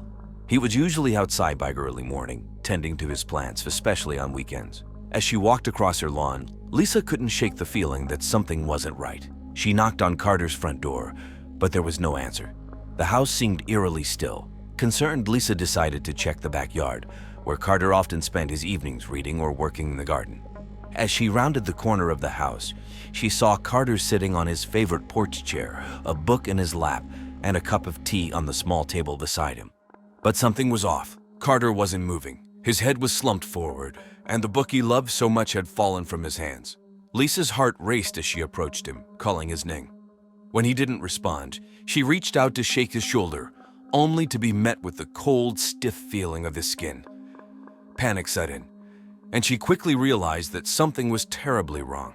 Lisa ran back to her house and called 911, her voice shaking as she tried to explain the situation. The dispatcher instructed her to stay calm and wait for the authorities to arrive.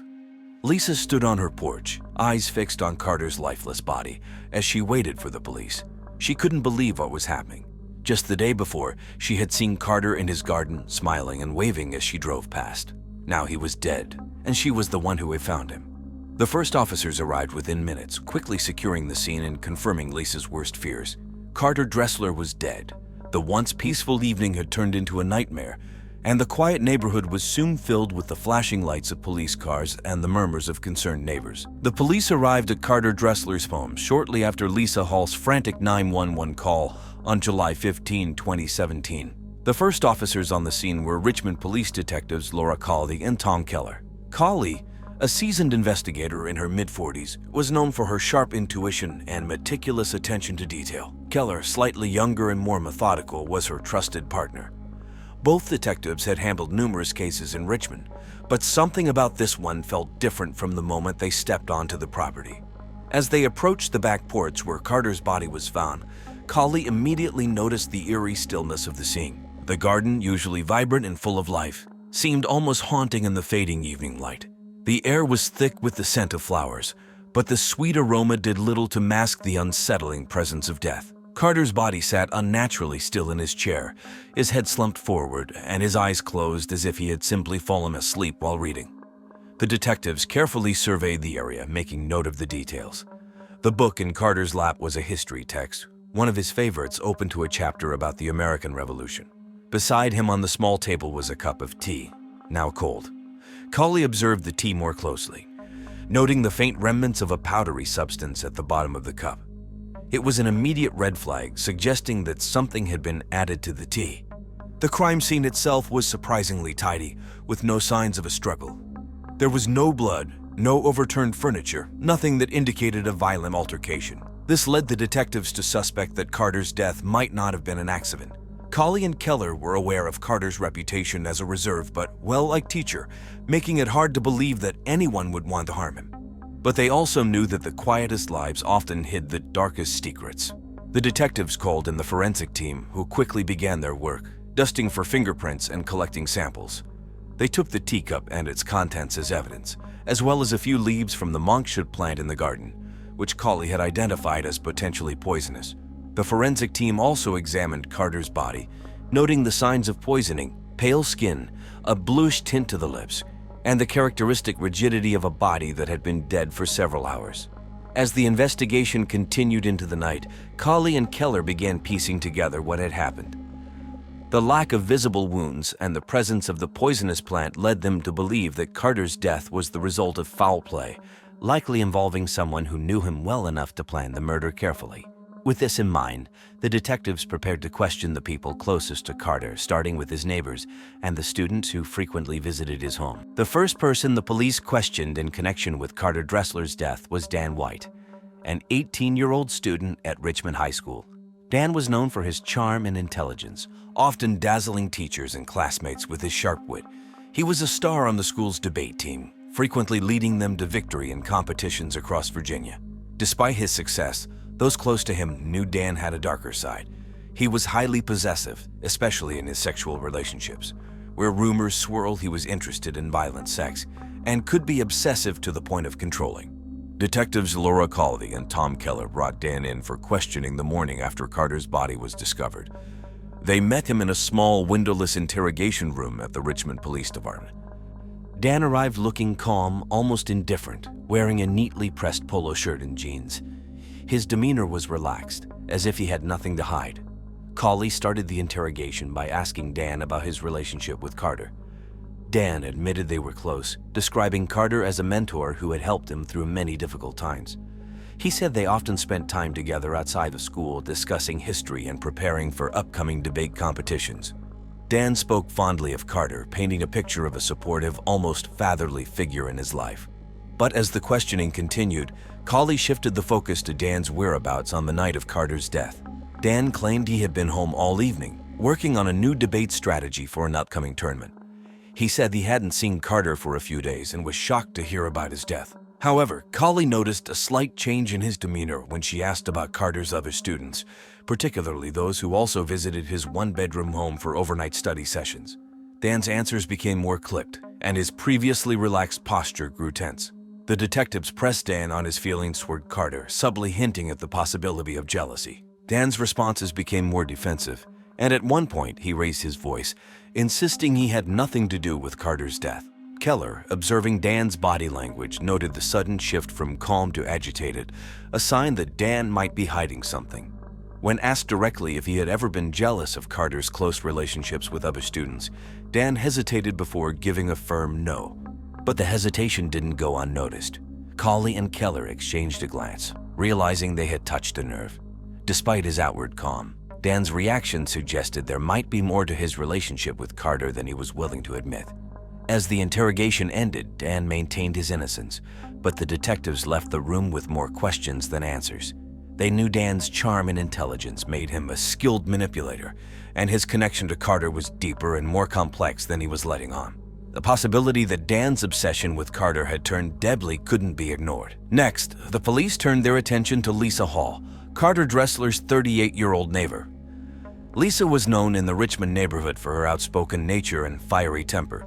She lived alone with her teenage daughter, Karoma, and had earned a reputation as someone who was always in other people's business. Despite this, Lisa had a soft spot for Carter. They had been close friends for years, often chatting over the fence that separated their yards. She admired Carter's dedication to teaching and his love for gardening, but she had long been suspicious of his relationships with male students. Detectives Laura Cawley and Tom Keller invited Lisa to the station for questioning. When she arrived, Lisa looked nervous but composed, wearing a simple blouse and jeans. Cawley began by asking Lisa about her friendship with Carter. Lisa spoke warmly about him, mentioning how they often exchanged gardening tips and talked about the latest news from the Richmond Times-Dispatch. However, when the conversation shifted to Carter's relationships with his students, Lisa's tone changed. She admitted that she had been worried about Carter's behavior, especially his habit of inviting students to a small one-bedroom home for overnight stays. Lisa confessed that she had confronted Carter about his creepy relationships with the students several times. She believed he was seeking their approval in unhealthy ways, possibly by offering them sex, though she stopped short of accusing him of assaulting them. Lisa's concern was that Carter might be emotionally manipulating the boys for the love that he desperately needed, and she had repeatedly urged him to stop. Despite her warnings, Carter continued his creepy relationships with his students, and Lisa's frustration grew. When Cawley asked Lisa where she was on the night of Carter's death, Lisa stated that she had been home with her daughter, watching a rerun of NCIS New Orleans. She mentioned that she had seen Carter earlier in the day, but their interaction was brief. She didn't notice anything unusual, but admitted that she had felt uneasy for weeks, sensing that something was wrong between Carter and Dan White, one of the students he was closest to. As the questioning continued, Lisa's emotions bubbled to the surface. She became visibly upset, tears welling in her eyes as she spoke about Carter's death. She insisted that despite her concerns, she never wished him harm and was heartbroken over his murder. Her raw emotions struck the detectives, but they remained focused, probing for any signs that Lisa might have been more involved than she was letting on. By the end of the interrogation, Lisa's alibi seemed solid, but her deep concern over Carter's relationships couldn't be ignored. Cawley and Keller left the interview with a clearer picture of Lisa's frustrations and her complicated feelings toward Carter. Though she was upset, the detectives still had to consider the possibility that Lisa's worries had escalated into something more dangerous. On July 20, 2017, 5 days after Carter Dressler's body was found, the Richmond Police Department received a critical piece of new evidence that would change the direction of the investigation. It was a hot, humid afternoon with temperatures soaring into the mid-90s, typical for a Virginia summer. Detective Laura Cawley was at her desk going over notes from previous interviews when a forensic technician entered the office with a report in hand. The technician, Mike Harris, handed Cawley the report with a serious expression. "You're going to want to see this," he said. The report detailed the results of the toxicology tests performed on the tea found at Carter's home. The test confirmed that the tea had been laced with aconite, a rare and highly toxic plant also known as monk's hood, which was found growing in Carter's garden. Aconite is notoriously difficult to detect, and its effects can be mistaken for natural causes unless specifically tested for. Cawley quickly called her partner, Tom Keller, and they reviewed the findings together. The presence of aconite confirmed their suspicions that Carter's death was not an accident. More importantly, it pointed directly to someone who had knowledge of plants and access to Carter's garden. This led the detectives to revisit their list of suspects, particularly focusing on those who had been close to Carter and might have known about the deadly properties of aconite. The detectives decided to search Carter's home again, this time with a more focused approach. They combed through his belongings, looking for anything that might suggest someone had been tampering with his garden or his food. In the process, they discovered a small locked box hidden in Carter's bedroom closet. Inside, they found a collection of sexually explicit letters and notes from his students, most of which were from Dan White. The letters were graphic and intensely personal, confirming a secret consensual sexual relationship between Carter and Dan that had become increasingly strained in recent weeks. The tone of the letters suggested that Dan had grown more possessive and jealous, often expressing anger and frustration over Carter's possible sexual relationships with other boys. One letter, in particular, stood out. It was dated just a few days before Carter's death and hinted at a possible breakup. Dan wrote about feeling abandoned and betrayed, stating, "If you're gonna bleep some other hot young thing, I don't want you alive."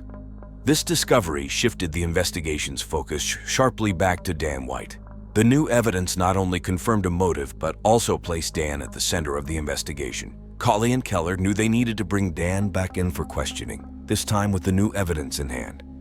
The stage was set for a final confrontation, and the detectives were determined to uncover the truth. With the new evidence pointing strongly toward Dan White, the detectives decided to investigate one final suspect, Officer Charlie Brennan, a 47-year-old Richmond police officer. Brennan lived across the street from Carter Dressler and was initially in charge of the investigation before being removed due to his personal connection to the victim. Brennan was known for his no-nonsense attitude and strong sense of justice, but it was his secret sexual relationship with Carter that now made him a person of interest. Detectives Laura Colley and Tom Keller approached Brennan carefully. Given his position within the police force, they knew they had to tread lightly. They requested to speak with Brennan at his home, a modest brick house on a quiet, tree-lined street. When they arrived, Brennan greeted them with a stoic expression, clearly aware that the investigation was closing in on him. The detectives began by asking Brennan about his relationship with Carter. Brennan admitted that they had become close over the years, initially bonding over their shared interest in history. What began as casual conversations about Civil War battles and local Richmond history soon deepened into a series of secret sexual liaisons. Brennan spoke of Carter with a mix of fondness and regret, acknowledging that their relationship had to be kept hidden due to the potential scandal it could cause. When Colley asked Brennan if he had ever suspected anyone of wanting to harm Carter, he hesitated. Brennan admitted that he had been worried about Carter's habit of sleeping with his male students for quite some time, ever since Carter offered to share some of his boy bank with Brennan. He had also noticed Dan White's increasingly possessive behavior and had even warned Carter to be cautious. Brennan's paternal instincts towards Carter were strong, and he confessed that he had grown suspicious of Dan's intentions, particularly in the weeks leading up to Carter's death. Colley and Keller then shifted the conversation to the night of Carter's murder. Brennan stated that he had been at home, working late on some case files. He claimed he had no idea Carter was in danger and was devastated when he learned of his death. However, Colley noted the subtle change in Brennan's demeanor when they mentioned the aconite found in Carter's tea. Brennan's face tightened and his answers became more clipped, as if he was carefully choosing his words. Despite his composed exterior, the detectives could sense Brennan's unease. They asked if he had ever handled aconite or knew of its deadly properties. Brennan responded that he was familiar with the plant, having learned about it during a case years ago, but insisted he had never used it. However, the tension in the room was palpable, and Colley and Keller couldn't shake the feeling that Brennan was hiding something. As the interview concluded, the detectives were left with more questions than answers. Brennan's connection to Carter and his knowledge of aconite made him a viable suspect, but without concrete evidence, they couldn't make an arrest. However, his behavior during the interview only deepened their suspicion, and they knew they couldn't rule him out just yet. On July 22, 2017, Richmond detectives Laura Colley and Tom Keller finally identified the person responsible for Carter Dressler's death. The investigation had been intense, with multiple suspects and conflicting evidence. But the new information from Carter's letters, combined with forensic evidence, led them to one clear conclusion. Dan White, Carter's 18-year-old student, neighbor, and sexual partner, was the murderer. Dan had been involved in a secret sexual relationship with Carter for over a year. While the relationship was consensual and full of intense passions, it became increasingly toxic as Dan grew more possessive and controlling. The letters found in Carter's lockbox revealed Dan's escalating jealousy and fear of losing Carter to, quote, hotter boys. The final letter, written just days before Carter's death, hinted at a potential breakup, which Dan couldn't accept. It was clear that Dan's obsessive love had turned deadly. The detectives knew they had to act quickly to prevent Dan from fleeing. On the afternoon of July 22, they arrived at Dan's home with an arrest warrant. It was a hot, sunny day with temperatures hovering around 95 degrees. Dan was at home alone, watching an adult movie on his laptop when the detectives knocked on his door. Colley and Keller calmly informed Dan of the charges against him, murder in the first degree. Dan's reaction was one of shock. He stood frozen in the doorway, his face pale and his eyes wide. He stammered out a denial, but the evidence against him was overwhelming. As the detectives handcuffed Dan and led him to the police car, he began to cry. His tears quickly turned to anger as he realized the gravity of the situation. He yelled at the detectives, accusing them of ruining his life and insisting that he had only wanted to protect Carter from, quote, the horrors of life and love. But his words fell on deaf ears. The detectives had heard similar stories before. The evidence was clear. Dan had used aconite from Carter's garden to poison him, slipping it into his tea during one of their evening meetings. Back at the police station, Dan's confession was recorded. He admitted to poisoning Carter but claimed it was an act of love. He said he couldn't bear the thought of losing Carter to someone else and believed that death was the only way to keep him forever. Dan's twisted sense of love and control had driven him to commit murder. The news sent ripples through the community, where Carter had been a respected teacher and neighbor. The arrest brought a sense of closure, but it also left many unanswered questions about the nature of the relationship between Carter and Dan and how it had gone so tragically wrong. Dan White's trial for the murder of Carter Dressler began on August 7, 2017 in the Richmond Circuit Court. The case drew considerable media attention, with local news outlets covering every development. The courtroom was packed with spectators, including Carter's family and friends, all eager to see justice served.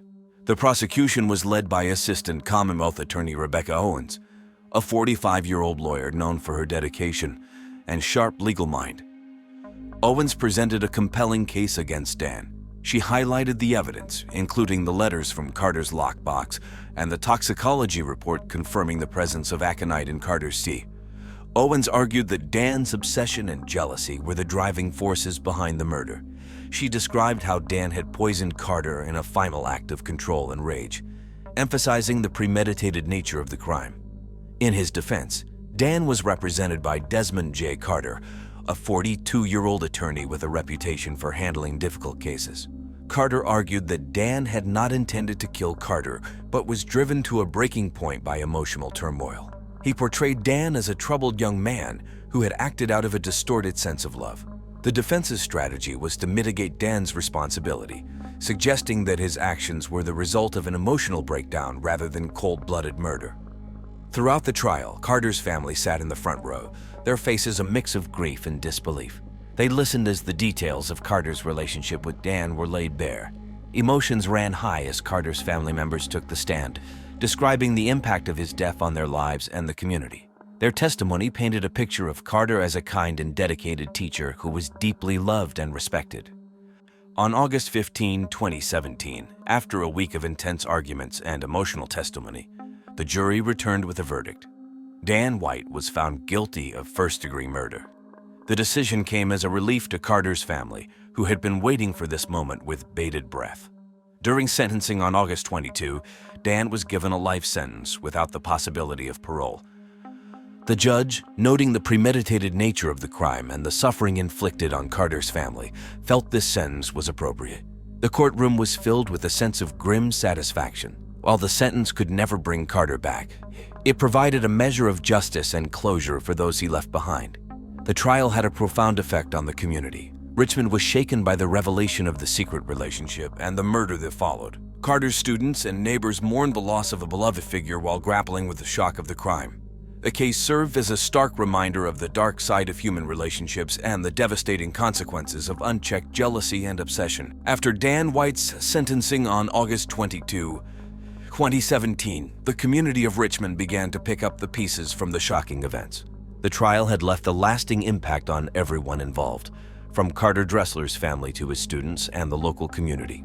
Dan White's life, on the other hand, took a drastic turn. He was transferred to a maximum security prison in Virginia. There, he faced a difficult reality. While he was in protective custody due to the high-profile nature of his case, life behind bars was harsh. Dan's family struggled to cope with the fallout from the trial. His parents, who had been supportive throughout the proceedings, found themselves under intense scrutiny from the media and community. They moved away from Richmond to avoid the constant attention and to try and rebuild their lives away from the public eye. In the years following the trial, the case of Carter Dressler remained a topic of discussion in Richmond. It served as a sobering reminder of how deeply personal relationships can impact lives and how unchecked emotions can lead to tragic outcomes. The community continued to honor Carter's memory, ensuring that his story would be remembered not only for the tragedy but also for the positive impact he had on those around him. Joel Donovan, 29, was a Boston native who worked as a successful software engineer at a small tech company in the city. He grew up in a lower middle-class family and had always been known for his intelligence and problem-solving skills. After attending Northeastern University, where he earned a degree in computer science and a reputation as a prodigy, Joel quickly found success in his career. His laid-back personality, dry sense of humor, and sharp mind made him well-liked by his friends and colleagues. In his personal life, Joel was deeply in love with his fiancée, Rebecca Abernathy, 27. The two had met through mutual friends in Boston, and their relationship had grown quickly. Friends described Joel as being smitten with Rebecca, who was outgoing and full of energy, a stark contrast to his more reserved nature. Despite their differences, they seemed to complement each other well. Rebecca had also developed a close friendship with Joel's mother, Patricia Donovan. The two went and bonded over their shared interest and spent a lot of time together. Joel's love for Rebecca was evident to everyone around him, and he believed they were a perfect match. They had planned a beautiful wedding to take place at a ranch near Marana, Arizona, in late February 2020, choosing the venue for its scenic views and rustic charm. However, in the weeks leading up to the wedding, Joel began to notice Rebecca's odd behavior. She seemed distant and distracted, often disappearing for hours at a time without explanation. This led to growing suspicion in Joel's mind. Still, he tried to push these thoughts aside, hoping that it was just pre-wedding stress. The day before the wedding, Joel spent time with his best man and close friend, Patrick Walsh, and they talked about their futures. Joel shared how excited he was to marry Rebecca and to start the next chapter of his life. He had plans to move to a bigger house and maybe even start a family soon. But those dreams were cut tragically short just one day later. On the afternoon of February 22, 2020, what was supposed to be a joyful wedding day took a horrific turn. It was around 4:30 p.m. when Joel Donovan's body was discovered at a picturesque ranch near Marana, Arizona. The ranch, a popular wedding venue known for its sprawling desert views and rustic barns, had been transformed for Joel and Rebecca's wedding. But instead of celebrating, guests were left shocked and horrified by what unfolded. Joel was found by his best man and close friend, Patrick Walsh. After hearing a commotion following Joel's shocking accusation that his new wife was a cheater during his wedding speech, Patrick rushed to check on his friend. He found Joel lying on the floor near the reception area, covered in blood. Joel had been stabbed multiple times in the chest. The knife, which had been used to cut the wedding cake earlier in the evening, lay nearby, stained with blood. Patrick was in disbelief. He had known Joel for most of his life and never imagined something like this could happen on what should have been one of the happiest days of his lives. His initial reaction was panic. Shaking, he called 911 and tried to explain what he had found. His voice was shaky as he told the dispatcher that Joel had been stabbed and was unresponsive. Several wedding guests had also seen the aftermath and were screaming in terror, adding to the chaos. Within minutes, the venue turned into a scene of confusion. Guests were ushered away from the crime scene, many of them still in shock, unable to comprehend what had just happened. Some guests, who had been enjoying the open bar and taking pictures with their smartphones, found themselves documenting a murder scene instead. Photos and videos taken earlier in the day quickly spread on social media, with many people sharing their disbelief at how quickly the celebration turned into tragedy. Patrick tried to administer first aid, but quickly realized there was nothing more he could do. Joel was already gone by the time paramedics arrived. It was a gruesome sight. Blood pooled on the floor, Joel's tuxedo soaked red, and his eyes wide open in shock. The paramedics officially pronounced Joel dead on the scene, and the entire venue was put on lockdown while local authorities arrived to begin their investigation. Police arrived at the ranch near Marana, Arizona, at approximately 5:00 p.m. on February 22, 2020, just minutes after receiving Patrick Walsh's 911 call.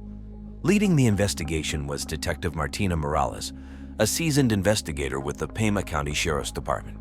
Known for her calm demeanor and sharp instincts, Morales immediately took charge of the chaotic situation. As the sun began to set over the desert, the ranch's picturesque setting clashed with the grim scene inside the reception area. Blood was splattered across the wooden floor where Joel Donovan's body lay, his tuxedo soaked in red. The wedding cake, which had been beautifully decorated with desert flowers, stood nearby, its knife now a murder weapon. Guests had been ushered outside by staff, some still wearing their formal attire, visibly shaken by the horrific events. Detective Morales and her team immediately began surveying the area, carefully marking off sections of the reception hall with yellow crime scene tape. They started by photographing the scene and collecting potential evidence. The murder weapon, the cake knife, was the first piece of evidence collected. Morales noted that it appeared to have been wiped hastily, likely in a panic by the attacker, but blood traces were still clearly visible on the blade. Joel had been stabbed multiple times in the chest, each wound deep and precise. Based on the angle of the stab wounds, the detectives believed the attacker had been standing close to him, possibly face to face. Blood spatter analysis was done to determine the sequence of events, with experts using luminol spray to check for any hidden bloodstains that might have been missed by the naked eye. Morales quickly interviewed the guests, many of whom were still in shock, their wedding clothes rumpled and their faces pale. Everyone described hearing Joel's shocking accusation during his wedding speech. "My wife is a cheater," followed by a loud commotion. Some guests reported seeing a masked intruder rushing through the crowd moments after Joel collapsed. However, no one could give a clear description of the attacker. Security footage from the venue was immediately retrieved, and officers began reviewing it on site. Morales hoped that it would reveal more about the mysterious masked intruder, but the video quality was poor, making it difficult to identify anyone clearly. With the scene secured and evidence collected, Morales knew this would be a long and complex case. The investigation was just beginning. The first suspect the police turned their attention to was Rebecca Abernethy Donovan, the 27-year-old bride and Joel Donovan's new wife. In the hours following the murder, Rebecca was taken to the Pima County Sheriff's Office for questioning. Still wearing her white wedding dress, now stained with blood, Rebecca appeared dazed and in shock. She was a marketing executive from Boston, known for her outgoing personality and her tendency to enjoy the spotlight, a sharp contrast to her husband's more reserved nature. Detective Morales led the interrogation. Her goal was to determine whether Rebecca had any involvement in Joel's murder. From the start, Rebecca was emotional, her voice trembling as she recounted the events of the day. She described her marriage to Joel as mostly happy, though she admitted they had experienced difficulties leading up to the wedding, she said tearfully. Rebecca's emotions fluctuated wildly during the interview, swinging between sobbing and stunned silence. When Morales brought up Joel's shocking accusation, his claim that Rebecca had been unfaithful, Rebecca's face went pale. She initially denied everything, claiming she had no idea what Joel was talking about. However, the police were already aware of Joel's suspicions about Rebecca's affair. They had learned from friends and family that Joel had grown distant and paranoid in the weeks before the wedding, convinced that Rebecca was hiding something.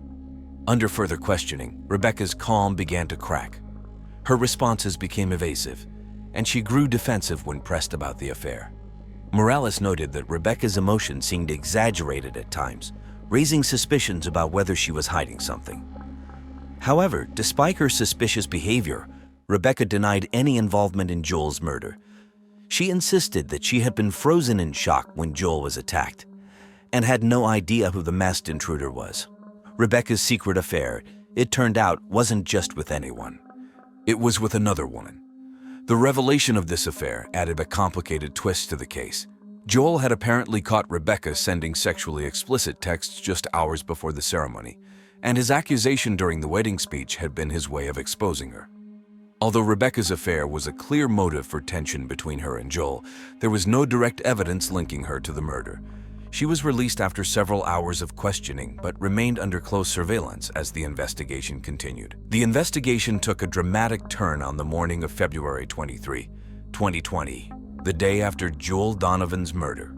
The weather was clear and crisp, with temperatures hovering in the mid-60s, typical for the Arizona desert in late winter. While the police had been initially stumped by the masked intruder's identity, new evidence emerged that added a shocking layer to the case. Around 10:00 a.m., Detective Morales received a call from one of the wedding venue's cleaning staff. The worker had been tidying up the honeymoon suite when she discovered something unusual, a pair of torn women's undergarments beneath the bed, along with a half-empty bottle of champagne. The discovery prompted Morales to order a full sweep of the suite. What they found next would change the course of the investigation. In the bed, they found traces of bodily fluids, confirming that a sexual act had taken place just hours before the wedding. DNA testing later revealed that both Rebecca Abernethy Donovan and Joel's own mother, Patricia Donovan, had been having sex in the bed together. This was the breakthrough the police needed. It turned out that moments before the wedding ceremony, Joel had walked in on Rebecca and Patricia having sex in the honeymoon suite. Overcome with shock and rage, Joel left the suite without confronting them, deciding instead to make a public spectacle at the wedding. It was this moment of heartbreak and fury that led to Joel's explosive declaration during his wedding speech.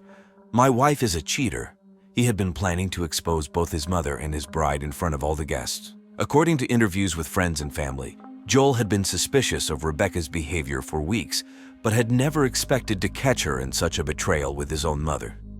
Detective Morales now had a clearer understanding of the motive behind Joel's outburst, as well as a better picture of the emotional state of both Rebecca and Patricia at the time of the murder.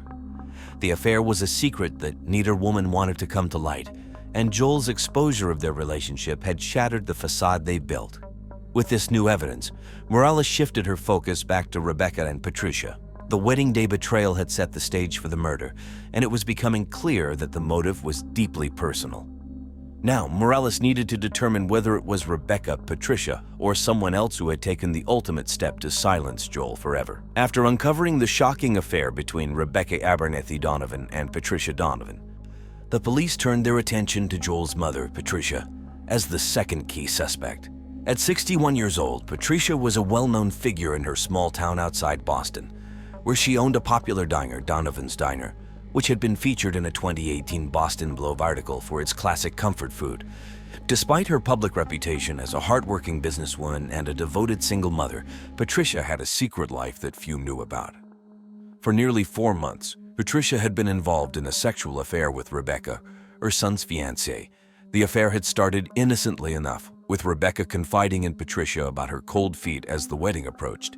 But what began as emotional support quickly turned into something more. Patricia had developed intense sexual feelings for Rebecca and had grown possessive of her, desperate to keep their relationship hidden from Joel and the rest of their family. When Joel discovered them having sex in the honeymoon suite hours before the ceremony, Patricia knew everything was about to unravel. After Joel's public accusation at the wedding, Patricia had remained silent, trying to keep her composure as her son exposed her darkest secret. Her facade cracked when Joel was murdered in front of all the guests, stabbed by a masked intruder. Patricia became a prime suspect, as her emotional connection to Rebecca and the humiliation she faced gave her a strong motive to silence Joel. Detective Morales interrogated Patricia for several hours at the Pima County Sheriff's Office. During the questioning, Patricia appeared calm but deeply emotional, often pausing to wipe away tears. She admitted to the affair with Rebecca, but vehemently denied any involvement in her son's murder. However, the detectives noted inconsistencies in her story. Patricia claimed to have been in shock during the attack, yet several wedding guests reported seeing her leaving the area before Joel was stabbed. Despite her denials, Patricia's behavior during the interrogation raised red flags. Her emotional state shifted rapidly, from sorrow to anger, as Morales pressed her on the details of the affair and its aftermath. Although Patricia continued to deny any involvement in the murder, her possessiveness over Rebecca and the shame of being publicly exposed made her a compelling suspect. However, without direct evidence linking her to the attack, the police couldn't yet make an arrest. For now, Patricia remained the suspect, her secrets threatening to destroy everything she had worked so hard to protect. The third suspect the police focused on was Patrick Daniel Walsh, Joel Donovan's best man and lifelong friend. Patrick, 29, was a middle school teacher back in Boston.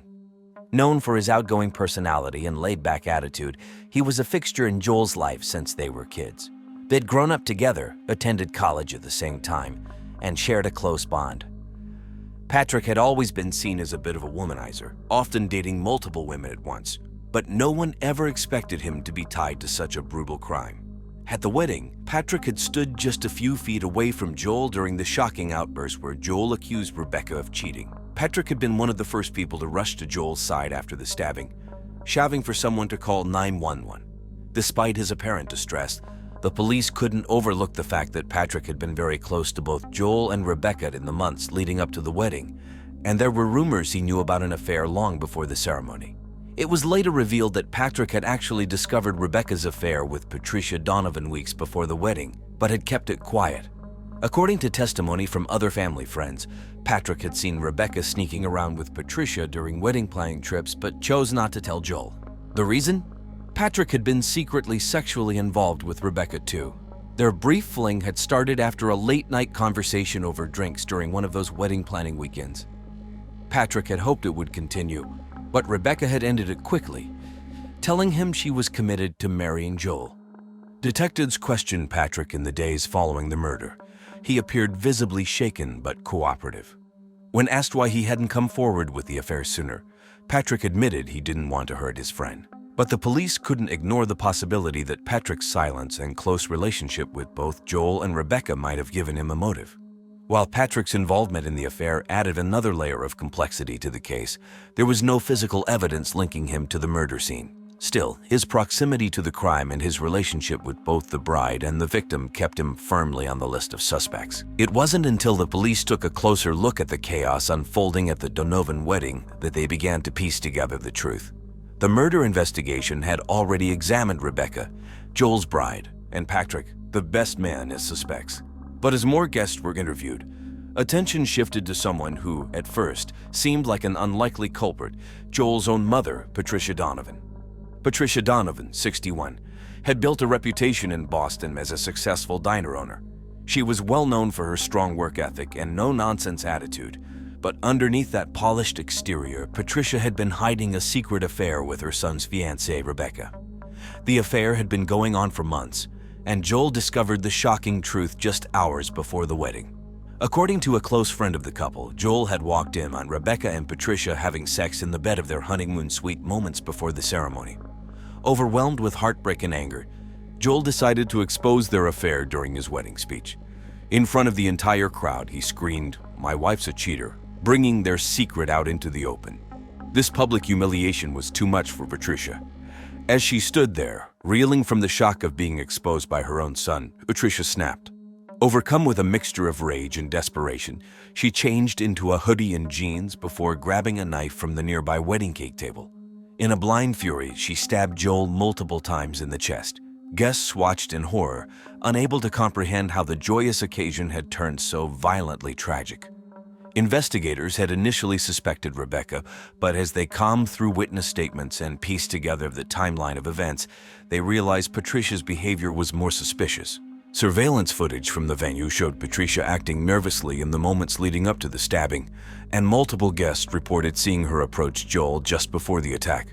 On March 2, 2020, police arrested Patricia Donovan at her home in Boston. She didn't seem surprised. In fact, she showed little emotion as officers led her away in handcuffs. The news of Patricia's arrest devastated Joel's family and friends. The thought of a mother killing her own son over an affair left them heartbroken and searching for answers. Many struggled to understand how Patricia's secret obsession had turned so deadly. The trial of Patricia Donovan began in late November 2021 back at the Pima County Superior Court in Arizona. The prosecution, led by 45-year-old Assistant District Attorney Maria Foxcomb, laid out a clear and shocking case. Foxcomb, known for her methodical and passionate approach, argued that Patricia had been driven by a toxic combination of shame, obsession, and jealousy. She painted a picture of a woman so desperate to protect her affair with her son's fiancée that she resorted to murder when it was exposed in front of all their wedding guests. Foxcomb played surveillance footage from the wedding venue showing Patricia's erratic behavior leading up to the stabbing. She called multiple witnesses who had seen Patricia grabbing the knife intended for the wedding cake and using it to fatally stab her son, Joel Donovan. On the defense side was 54-year-old Mark Dempsey, a seasoned attorney known for his skill in high-profile cases. Dempsey argued that Patricia acted out of a moment of intense emotional distress and shouldn't be held fully responsible for her actions. He claimed the public humiliation caused by Joel's outburst had pushed her into a temporary psychotic break. Dempsey tried to convince the jury that Patricia's mental state should lead to a reduced charge of manslaughter instead of murder. The jury deliberated for just under 2 days. On December 15, 2021, Patricia Donovan was found guilty of second-degree murder. The sentencing was swift, minus 20 years to life in an Arizona state prison. Many of Joel's family members felt that justice had been served, but the pain of losing him in such a horrific way would never fade. Patricia, on the other hand, showed little reaction to the verdict, staring blankly as the sentence was read. The verdict left a lasting impact on everyone involved. Joel's friends and family were left to pick up the pieces, grappling with the complicated emotions of love, betrayal, and loss. After Patricia Donovan's trial and sentencing, life for everyone involved took a dramatic turn. The Donovan family, once well respected in their Boston community, was now overshadowed by the tragic events that unfolded in Marana, Arizona. Rebecca Abernethy Donovan, Patricia's lover and Joel's widow, faced intense public scrutiny. Shunned by many in Boston, Rebecca struggled to find stability. She left her marketing job, unable to cope with the backlash from both her professional and personal circles. She also moved to a different city to escape the constant media attention. Rebecca's former colleagues at her old job, a marketing firm known for its innovative campaigns, expressed shock and disappointment over the scandal. In contrast, Patrick Daniel Walsh, Joel's best man, tried to rebuild his life. Though he was never charged with any crime, Patrick faced significant fallout due to his affair with Rebecca. His reputation as a school teacher suffered, and he found it hard to maintain his friendships and professional relationships. Patrick took a leave of absence from his teaching position at Boston's East End Middle School and started a new job in a different state, away from the intense scrutiny of his past. Patricia Donovan began serving her 20-life sentence in a state prison in Arizona. Her once orderly life had unraveled completely. Patricia's incarceration was marked by a series of struggles as she adjusted to prison life. The emotional toll of her actions, coupled with the isolation from her family, made her remaining years behind bars particularly challenging. The impact of the case extended beyond the immediate families involved. The Marana wedding venue, once a symbol of celebration, became a somber reminder of the tragedy. Local media continued to cover the story, keeping the community's attention on the shocking events of that February day. Life for everyone connected to the case had been forever changed. The search for normalcy amid the aftermath of such a tragic and public event was an ongoing struggle for all involved. Noah Beasley was a 19-year-old with a shy and quiet personality.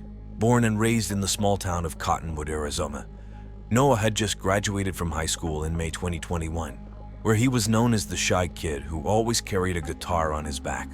While many of his classmates were preparing for college or starting jobs, Noah was still trying to figure out what he wanted to do with his life. He had a passion for music and dreamed of becoming a musician one day, but he hadn't yet decided how to make that dream come true. Noah lived with his mother, Jenna Beasley, in a modest trailer on the outskirts of town. Their financial situation was tough.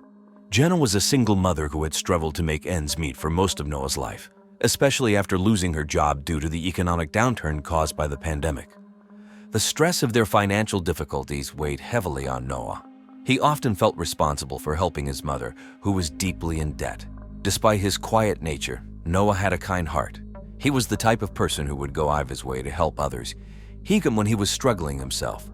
In the days leading up to his death, Noah was in a strange situation. Just a week earlier, he had married Gertrude "Gertie" Hartford, a 65-year-old retired heiress. Gertie was known for her extravagant lifestyle and had been married several times before. She insisted on a grand wedding, which took place at a luxury resort in nearby Sedona. The wedding was over the top, with expensive decorations, a gourmet menu, and a designer wedding dress that Gertie had specially made. Her groom, Noah, however, seemed out of place at the event. He appeared nervous and unsure about the whole situation. The sudden announcement of his marriage to 65-year-old Gertrude Hartford came as a shock to everyone who knew him. Many wondered what could have led the gentle, introverted Noah to make such a drastic decision. Some speculated it was connected to his mother's financial struggles, while others feared he was being manipulated. Noah's relationship with Gertie wasn't just unusual because of their age difference. Gertie was a demanding and controlling person. She often threw tantrums when things didn't go her way, and Noah found himself increasingly overwhelmed by her behavior. He confided in his mother about his doubts and fears, but Jenna encouraged him to stay in the marriage. As a result, Noah felt trapped, torn between his mother's wishes and his growing discomfort with his new life. At the time of his death, Noah was still trying to navigate his new reality. He had withdrawn from his friends and spent most of his time in his new home with Gertie. His dream of becoming a musician seemed further away than ever. He was a young man who had lost his way, unable to see a future that made sense to him. On the morning of October 8, 2021, the peaceful town of Sedona was shaken by a grim discovery. At 8:30 a.m., Marjorie Lane, an 82-year-old neighbor, was out for her daily walk when she noticed something unusual at the luxurious home of Gertrude Hartford Beasley. The curtains were drawn, and the front door was slightly ajar. Marjorie, who had lived in the neighborhood for over 30 years, found this odd. especially since Gertrude was known for her strict routine and usually had everything in perfect order. Curious and concerned, Marjorie decided to check on the house. As she approached, she called out, but there was no answer. Hesitant, she stepped inside and immediately noticed a strong, bitter smell. It was then that she saw Noah Beasley lying motionless on the living room floor. His body was slumped against the couch, and scattered around him were several empty pill bottles, all prescription medications. A half-empty glass of water sat on the coffee table beside him. Marjorie was frozen in shock, her heart racing. She had known Noah and couldn't believe what she was seeing. Fighting back tears, she quickly pulled out her phone and dialed 911, her hands trembling as she gave the operator the address and explained what she had found. When the 911 operator asked her to check for signs of life, Marjorie hesitated but did as she was told. She knelt beside Noah and gently shook his shoulder, calling his name. There was no response. She could see that his face was pale, his lips slightly blue, and his breathing had stopped. Marjorie's mind was racing. She recalled the wedding just a week before, where Noah had looked so out of place, standing beside the much older Gertrude in her extravagant wedding gown. She couldn't understand how things had gone so wrong so quickly. With tears streaming down her face, she stayed on the phone with the 911 operator until the police and paramedics arrived. The authorities quickly declared Noah dead at the scene. Marjorie, shaken and devastated, was escorted outside, where she sat on the curb, staring blankly at the house where Noah's young life had tragically ended. The police arrived at the Hartford Beasley residence just before 9:00 a.m. on October 8, 2021. Leading the investigation was Detective Marla Grunwald, a seasoned investigator with the Sedona Police Department. Known for her sharp instincts and no-nonsense attitude, Detective Grunwald wasted no time in assessing the scene. Accompanied by Officer Tom Jenkins, a young but eager recruit, they entered the home that had now become the center of a tragic mystery. The living room, where Noah's body was found, was eerily quiet. The luxurious furniture and tasteful decor contrasted starkly with the lifeless figure on the floor. Detective Grunwald immediately noticed the empty pill bottles scattered around Noah and the glass of water on the coffee table. She took note of the labels, prescriptions for medications like Xanax and Oxycontin, drugs often associated with overdose cases. The scene itself was surprisingly clean. No signs of struggle, no overturned furniture, no blood. It was almost too clean, which raised red flags for Detective Grunwald. The neatness suggested that whatever had happened, it wasn't the result of a sudden, chaotic event, but something more calculated. Detective Grunwald directed Officer Jenkins to begin photographing the scene while she called in a forensics team to dust for fingerprints and gather evidence. The coroner, Dr. Evelyn Ong, arrived shortly after to examine the body. She confirmed that Noah had likely died from an overdose, but the amount of drugs present, far beyond the recommended limit, made it clear that this was no accident.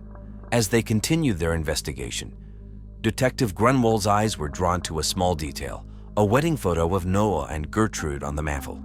In the photo, Noah's expression was distant, his eyes downcast, a stark contrast to Gertrude's beaming smile.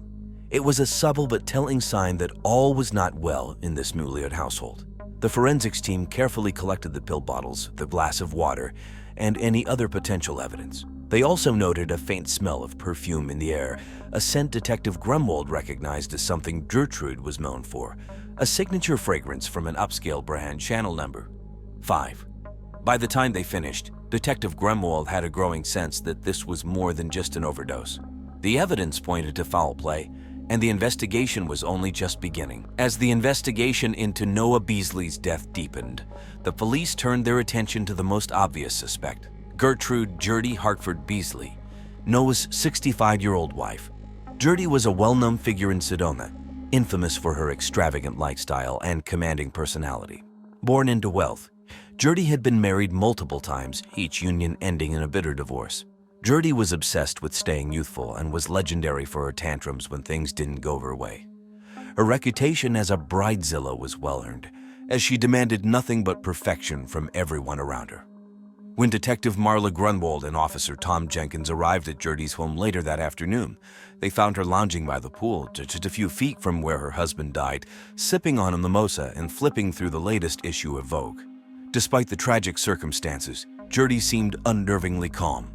Dressed in a designer kaftan and oversized sunglasses, she exuded an air of indifference that immediately caught Detective Grunwald's attention. Dirty greeted the officers with a smile, but it didn't reach her eyes. When asked about the events leading up to Noah's death, she explained that she had gone to bed early the night before, leaving Noah in the living room to play his, quote, computer games. She claimed that when she woke up that morning and didn't see him in bed, she assumed he had slept on the couch. She expressed surprise and some sadness upon hearing of his death, but didn't seem particularly distraught, as if she had heard a friend's vet had passed away. During the interrogation, Dirty's story remained consistent, but her lack of emotion raised suspicions. She was cooperative but distant, answering questions with rehearsed precision. When asked about the pill bottles found at the scene, Dirty stated that Noah had been struggling recently and had been prescribed medication to help him cope. She insisted that she had no idea he might overdose and suggested that perhaps Noah had taken more pills than he should have in a moment of despair. Despite her calm demeanor, Detective Grumbold noted a few inconsistencies in Dirty's story. For one, Dirty had mentioned that Noah was playing video games, but the TV was off when Marjorie Lane discovered the body. Additionally, the bed in the master bedroom was untouched, suggesting that Dirty may not have gone to bed at all. The more Detective Grunwald pressed, the more it became clear that Dirty was hiding something. However, without concrete evidence, the police couldn't hold her. Dirty's alibi seemed airtight, but her behavior left a lingering sense of doubt.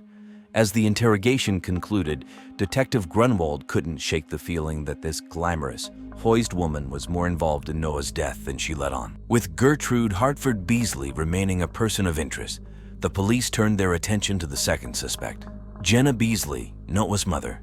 Jenna, 49, was a woman who had faced more than her share of hardships. Her life had been a series of bad decisions, each one seemingly worse than the last. Struggling with crushing debt, Jenna had resorted to selling prescription drugs under the table, a secret she had managed to keep hidden from most. But not all, having been arrested several times. Detective Marla Grumbold knew that Jenna's desperation might have driven her to push Noah into his ill-fated marriage with Gertrude. After all, the union offered Jenna a lifeline out of her financial woes. The idea that her son's marriage could secure her future was too tempting to resist. But what cost? When the police brought Jenna in for questioning, she appeared frazzled and nervous. Dressed in faded jeans and a worn t-shirt, she was a stark contrast to the polished image of Gertrude. Jenna's hands shook as she lit a cigarette, a habit she had picked up again in recent months, and her voice wavered as she answered the detective's questions. Jenna admitted that she had encouraged Noah to marry Gertrude, painting it as an opportunity he couldn't pass up. She spoke of the wedding, held at a lavish Sedona resort, where Noah had seemed out of place amidst the opulence. Jenna claimed she had wanted the best for her son, that she believed Gertrude could provide him and her with money, something she had never been able to provide. However, when the conversation shifted to the drugs found at the scene, Jenna became defensive. She denied knowing anything about the massive amount of pills, insisting that Noah must have taken them himself and gotten it from someplace else. But Detective Grunwald wasn't convinced. Jenna's financial struggles, her involvement in illegal drug sales, and her desperation to secure her future all pointed to her involvement. Under pressure, Jenna's responses became more erratic. She began to contradict herself, at one point claiming she hadn't seen Noah in days, then later stating she had visited him the night before his death. Her nervousness and inconsistent statements only deepened the police's suspicions. Despite her denials, Jenna's connection to the drugs and her clear motive to ensure Noah's marriage worked made her a prime suspect. Detective Grunwald knew Jenna was cunning, ruthless, and would do anything to protect herself, even at the expense of her own son. As the interrogation ended, they were closer to unraveling the truth, but more pieces of the puzzle were still missing. With both Gertrude Hartford Beasley and Jenna Beasley under scrutiny, the police turned their attention to a third suspect, Harry Hartford, Gertrude's ex-husband. At 70 years old, Harry was a wealthy real estate mogul with a reputation for being ruthless in both business and his personal life. His most recent venture involved developing retirement communities across Arizona, a lucrative business that had only expanded his empire. Harry's relationship with Gertrude had ended in a bitter divorce just a few months before she married Noah. The divorce had been a public spectacle, gossiped about in Arizona's highest social circles. Gertrude had walked away with a sizable portion of Harry's wealth, leaving him angry and humiliated. The timing of Noah's marriage to Gertrude, a much younger boy toy, had added insult to injury. Harry's jealousy and lingering resentment made him a prime suspect in the investigation. Detective Marla Grunwald and Officer Tom Jenkins decided to bring Harry in for questioning. When they arrived at his sprawling estate, they found him in his home office, surrounded by legal documents and architectural blueprints. Harry greeted them with a firm handshake, his demeanor confident and controlled. Unlike Jenna, who had been nervous and agitated, Harry was calm and collected, almost as if he had been expecting their visit. During the interrogation, Harry was cooperative, but his answers were carefully measured. He admitted that he was angry about Gertrude's new marriage, describing it as a slap in my bleeping face. However, he denied any involvement in Noah's death. Harry explained that he had been busy with his business and had little contact with Gertrude or Noah since the divorce. When asked about his whereabouts on the night of Noah's death, Harry provided a solid alibi. He claimed he had been at a business dinner in Phoenix, meeting with potential investors. Several high-profile attendees could vouch for his presence, making it difficult for the police to challenge his alibi. Despite his cooperation, Detective Grunwald couldn't shake the feeling that Harry was hiding something. His calmness seemed almost too practiced, as if he had rehearsed his responses. The fact that he had been seen arguing with Gertrude just days before Noah's death only added to the suspicion. Witnesses had reported a heated exchange between the two at a local country club, where Harry had reportedly told Gertrude she would regret their divorce. While the police didn't have enough evidence to arrest Harry, his possible motive, jealousy and revenge, kept him firmly in their sights. The investigation was far from over, and Detective Grunwald knew they had to dig deeper to uncover the truth. On October 15, 2021, just as the investigation seemed to be stalling, a critical piece of new evidence emerged. It was a cool, sunny afternoon, with clouds beginning to form over Sedona. Detective Marla Grunwald was at the station, reviewing the case files once again, when Officer Tom Jenkins rushed in, holding a sealed envelope. It had been delivered anonymously to the station that morning, raising immediate suspicion. Inside the envelope was a USB drive. The contents of the drive were shocking. A series of text messages between Gertrude Hartford Beasley and an unknown contact, dated just days before Noah's death. The messages detailed a plan Gertrude had been hatching to divorce Noah and cut him out of her will, using her knowledge of Jenna Beasley's illegal drug dealings as legal leverage. The messages were laced with Gertrude's frustration over Noah's sullen attitude and lackluster sexual performance as her husband, and her growing impatience to rid herself of him. "Sex with him is so vanilla," one message read. "His bleep is smaller than my ring finger." Another chilling text stated, "If that bleep Jenna thinks she's getting away with this bleep, she's got another thing coming. I'll make sure she and that small bleep pay." The messages provided crucial insight into Gertrude's mindset and her intentions. It became clear that she had been orchestrating a plan to eliminate both Noah and Jenna from her life. But the messages also hinted at the involvement of a third party, someone who was helping Gertrude gather information on Jenna's prescription drug dealing. Detective Grunwald and her team immediately began tracing the origins of the messages. They discovered that the anonymous contact was, in fact, one of Gertrude's private investigators, someone she had hired to dig up dirt on Jenna in the days before she married Noah. This investigator had uncovered Jenna's drug dealing record and was feeding Gertrude the information she needed to execute her plan. The new evidence painted a damning picture of Gertrude as a manipulative and vengeful woman, willing to go through any lengths to get what she wanted. It also raised serious questions about Jenna's role in Noah's death. Had Jenna learned of Gertrude's plan and acted out of desperation, or was she merely a pawn in Gertrude's twisted game? With this fresh evidence in hand, the police intensified their focus on both Gertrude and Jenna. The investigation took on a new urgency as it became clear that the truth was far more complex than anyone had initially suspected. The pieces were starting to fall into place, but the full story had yet to be revealed. On October 20, 2021, as the investigation neared its breaking point, Detective Marla Grunwald received a breakthrough. After analyzing the text messages found on the USB drive and cross-referencing them with phone records, it became clear that Jenna Beasley, Noah's own mother, was behind the deadly plot. Jenna had been using her son as a sexual pawn, driven by desperation and greed. The police now had enough evidence to arrest her. Jenna Beasley, 49, was a woman who saw life as a constant struggle. Crushed by debt and haunted by poor life choices, Jenna saw Noah's marriage to Gertrude as her ticket out of financial ruin. She was terrified that Noah, who was not known to be sexually interested in women, would leave Gertrude, shattering Jenna's hopes for a steady supply of cash. To ensure that wouldn't happen, Jenna had been secretly feeding Noah prescription drugs and sexual enhancers to keep him compliant and performing sexually. But her plan went terribly wrong when Noah accidentally overdosed, taking far more than she had intended. The twist came when it was revealed that Gertrude, unsatisfied with Noah's lack of sexual enthusiasm as a husband, had been planning to divorce him and cut both him and Jenna out of her life. She had discovered Jenna's drug dealings and intended to use that information to keep them out of her money. But Jenna, desperate to keep the marriage intact, took matters into her own hands. On the night of Noah's death, Jenna had given him a stronger dose of the drugs, hoping to calm him down. But Noah, distraught over his loveless marriage and fearful of Gertrude's viciousness, took even more pills on his own, leading to a fatal overdose. Jenna hadn't meant to kill her son, but her actions directly caused his death. When the police confronted Jenna with the evidence, she initially denied everything. Her demeanor was panicked and frantic, a stark contrast to her earlier calm. But as Detective Grunwald laid out the damning messages and phone records, Jenna's defenses crumbled. Jenna claimed she never intended to kill her son, only to keep him in the marriage until they could secure their financial future. Jenna's arrest sent shockwaves through the small towns of Sedona and Cottonwood. Noah's family was devastated by the revelation that his own mother had caused his death.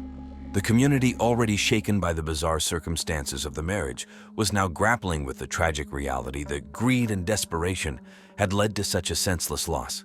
As Jenna was led away in handcuffs, she appeared numb, unable to fully grasp the gravity of her actions. The Beasley family, overwhelmed by grief, expressed their sorrow and disbelief, struggling to come to terms with what had happened. The arrest marked the end of a dark chapter in Sedona's history, but the pain and shock would linger for a long time. Jenna Beasley's trial began in early December 2022. The courtroom was packed with reporters from outlets like the Arizona Republic and True Crime Weekly, eager to cover the shocking details of the case. The prosecution, led by Assistant District Attorney Mark Christensen, 42, painted Jenna as a manipulative and desperate woman who had placed her own financial needs above the life of her son. Christensen, known for his sharp intellect and relentless pursuit of justice, argued that Jenna's actions were premeditated and driven by greed. He pointed to the text messages, phone records, and Jenna's own confession as irrefutable evidence of her guilt. The defense, headed by public defender Carlita Vasquez, 28, countered by portraying Jenna as a troubled mother who had made a terrible mistake. Vasquez, a seasoned attorney with a reputation for compassion, argued that Jenna never intended to kill Noah. She emphasized Jenna's financial struggles, her desperation to secure a better future for her family, and the fact that Noah's death was accidental. Vasquez appealed to the jury's sympathy, asking them to consider Jenna's difficult circumstances and the pressure she was under. Throughout the trial, Noah's family watched in agony. His mother's actions had torn their family apart, and the pain was evident in their tearful expressions. The prosecution's case was strong, but the defense's argument for leniency struck a chord with some jurors. On December 15, 2022, the jury delivered their verdict. Jenna Beasley was found guilty of involuntary manslaughter. The jury believed that while Jenna's actions had caused Noah's death, there was not enough evidence to prove that she had intended to kill him. The courtroom was silent as the verdict was read, with Jenna showing little reaction, her face pale and expressionless. The judge sentenced Jenna to 10 years in prison, with the possibility of parole after 5 years. The sentence was met with mixed reactions. Some felt it was too lenient, given the tragic loss of Noah's life, while others believed it was fair, considering Jenna's desperate circumstances. For Noah's family, the verdict brought little comfort. They were left to grapple with the reality that their loved one was gone, taken by the very person who was supposed to protect him. The town of Sedona, too, was left to process the disturbing events that had unfolded in their midst, a stark reminder of how greed and desperation can lead to unthinkable actions. In the months following Jenna Beasley's sentencing, the impact of the case continued to resonate deeply within the Sedona community. The trial had left a lasting mark on everyone involved, from the Beasley family to local residents. Jenna Beasley was sent to the Arizona State Prison Complex in Perryville, a high-security facility located near Phoenix. In prison, Jenna faced a challenging environment. Her case had received significant media attention, and she was often the subject of gossip and judgment from fellow inmates.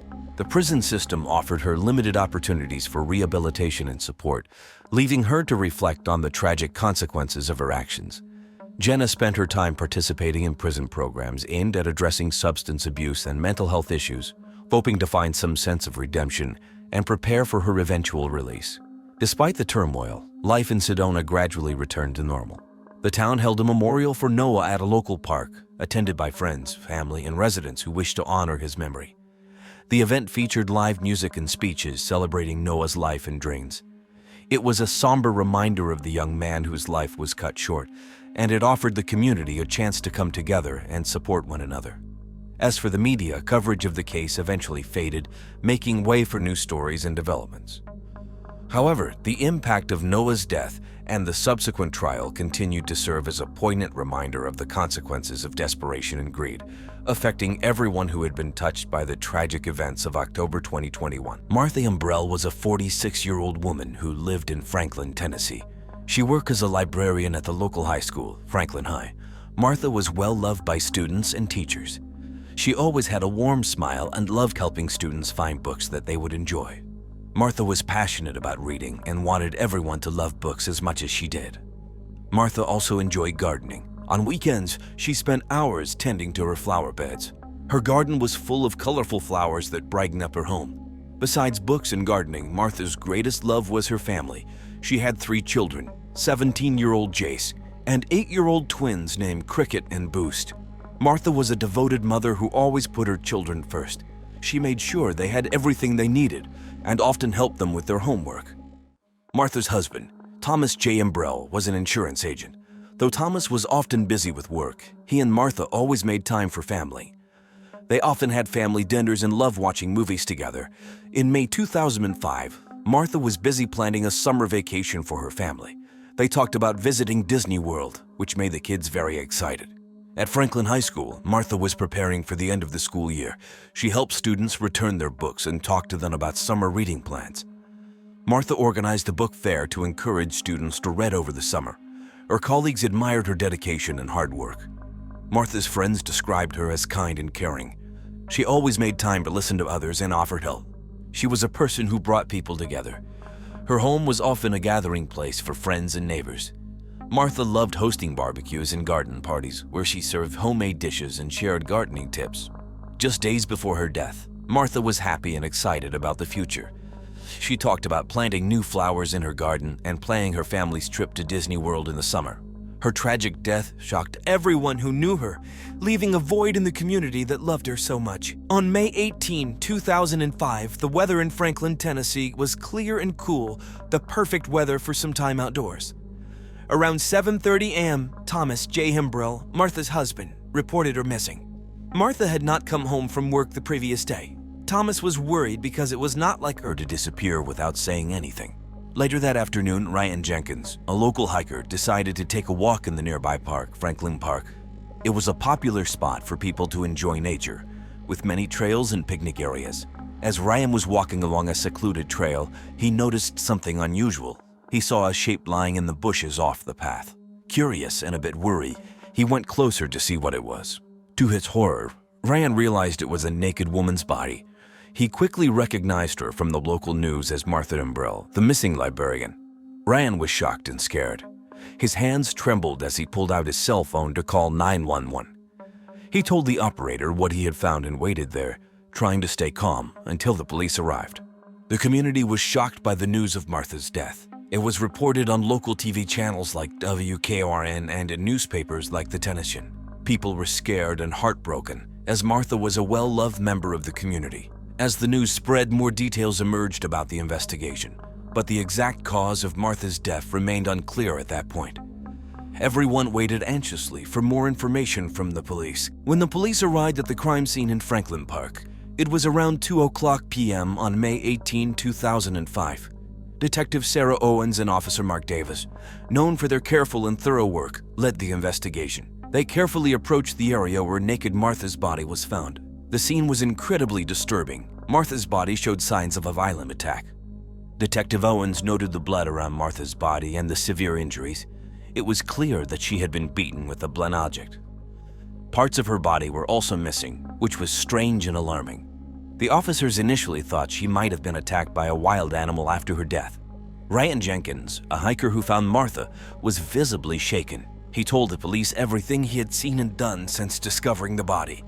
The police thanked him for his help and assured him they would find out what happened. Detective Owens and Officer Davis quickly secured the area to make sure no evidence was disturbed. They called in a team of forensic experts to help gather clues. The experts used tools like cameras to take detailed photos of the scene and special kits to collect samples of blood and other possible evidence. They wore gloves to avoid contaminating anything. The police worked carefully to understand what had happened. They found sleeping pills in Martha's system, indicating she had been drugged before being attacked. This discovery was made by the medical examiner, Dr. Linda Bastardi, who performed an autopsy on Martha's body. Dr. Bastardi was an experienced medical examiner known for her precise work. As they searched the area, the police found a baseball bat with blood on it, hidden under some bushes nearby. This was likely the weapon used to attack Martha. They collected fingerprints and any other DNA they could find on the bat. The scene was very bloody, suggesting a violent struggle. Detective Owens interviewed people in the park and nearby areas to see if anyone had seen or heard anything unusual. A few witnesses reported hearing strange noises late in the evening, but didn't think much of it at the time. These small pieces of information were added to the growing file on the case. The local news, including TV stations like WKRN and newspapers like the Tennis Chain, reported on the case extensively. People in Franklin were freaked out of their minds. Many couldn't believe such a horrific crime had happened in their peaceful town. Detective Owens assured the public that they were doing everything they could to find out who was responsible for Martha's death. As the investigation continued, the police knew they had to act quickly to solve this terrible crime and bring justice for Martha and her family. The first suspect the police investigated was Thomas J. Embrill, Martha's 61-year-old husband. Thomas worked as an insurance agent and was known for being a devoted husband and father. However, recently he had been showing signs of stress due to financial troubles. Thomas was the one who reported Martha missing when she didn't return home from work. Detective Sarah Owens and Officer Mark Davis brought Thomas in for questioning at the Franklin Police Department. The interview room was small and quiet, with just a table and a few chairs. Thomas looked visibly upset and tired. Detective Owens started by asking him to recount the events of the day Martha went missing. Thomas explained that he last saw Martha when she left for work in the morning. He said he became worried when she didn't come home by dinner time. He tried calling her cell phone, but there was no answer.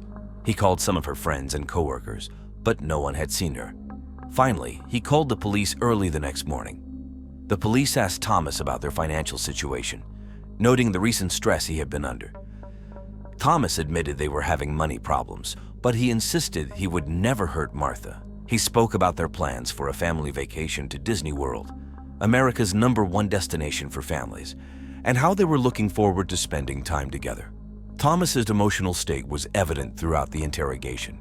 He was cooperative and answered all questions, but he was also clearly distraught. The police asked if there were any problems in their marriage or if Martha had any enemies. Thomas said their marriage was strong and that they frequently had sex with each other, and he couldn't think of anyone who would want to hurt her.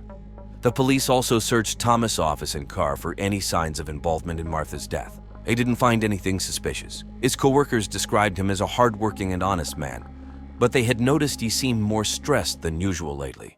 Thomas' alibi checked out. He was seen by neighbors at home during the time Martha went missing, and his phone records showed he made calls to friends and family looking for her. While the financial troubles could have been a possible motive, there was no solid evidence linking him to the crime. As the investigation continued, Thomas remained a person of interest, but the police needed more evidence to determine his involvement. The search for Martha's killer continued as the police looked into other potential suspects. The second suspect the police investigated was Samantha Riley, a 27-year-old coworker of Martha's at Franklin High School. Samantha was known for her strong-willed and outspoken personality. Martha had been seen arguing with her a few days before her disappearance, which led to speculation about a possible motive. Detective Sarah Owens and Officer Mark Davis brought Samantha in for questioning at the Franklin Police Department. Samantha arrived looking nervous but determined. The interview room was the same small, quiet space where they had interviewed Thomas. Detective Owens began by asking Samantha about her relationship with Martha. Samantha explained that she and Martha had worked together in the school library for several years. They usually got along well enough. But recently, things had gotten tense. Samantha claimed that Martha had started to sexually harass her, making lewd comments and touching her inappropriately, and that she was scared she might lose her job as she reported it. She insisted that their argument was about this harassment. When asked where she was on the day Martha went missing, Samantha said she had gone home after work and stayed there. She lived alone in a small apartment nearby. The police checked her alibi, but of course, no one could confirm that she was home that evening. Detective Owens asked Samantha if she had any involvement in Martha's death. Samantha became defensive and emotional, firmly denying any wrongdoing. She said she was upset about the harassment but would never harm Martha. Samantha's reaction was a mix of anger and fear. She felt like she was being unfairly accused because of the harassment she experienced. The police also searched Samantha's apartment for any signs of involvement in a crime. They found no evidence linking her to Martha's death. However, they did find notes from the school about the harassment complaint, which supported Samantha's story about their argument. Samantha's co-workers were interviewed as well. Some mentioned that she and Martha, known for her earthy sense of humor, had been make more off-color comments more frequently, but none believed Samantha was capable of such violence. They described her as a passionate but kind person who often stood up for herself and others. Despite the lack of concrete evidence, the police continued to consider Samantha a suspect due to the recent conflict with Martha. As the investigation moved forward, the police kept searching for more clues. Samantha's case was still open, but without solid evidence, the police needed to look at other potential suspects to solve the mystery of Martha's tragic death. On May 21, 2005, the weather in Franklin, Tennessee was warm and sunny. Around 10 o'clock a.m., Detective Sarah Owens received a call from Officer Mark Davis about new evidence in the case. Dr. Linda Bastardi, who coincidentally was a championship runner, had found something unusual while running in the woods near Franklin Park. She often ran in the mornings and knew the area well. Linda had spotted a torn piece of clothing and a small metal box hidden under some leaves. She immediately called the police, remembering Martha Imbrell's murder. Detective Owens and Officer Davis quickly went to the scene. They thanked her for her help and began examining the new evidence. The torn piece of clothing matched the outfit Martha had been seen wearing on the day she disappeared. Inside the metal box, they found several handwritten notes and some strange drawings. The notes seemed to be written by someone in distress. They mentioned feeling trapped and wanting to escape. The drawings were dark and disturbing, showing violent scenes and strange symbols. Detective Owens carefully bagged the evidence and took it back to the police station for further analysis.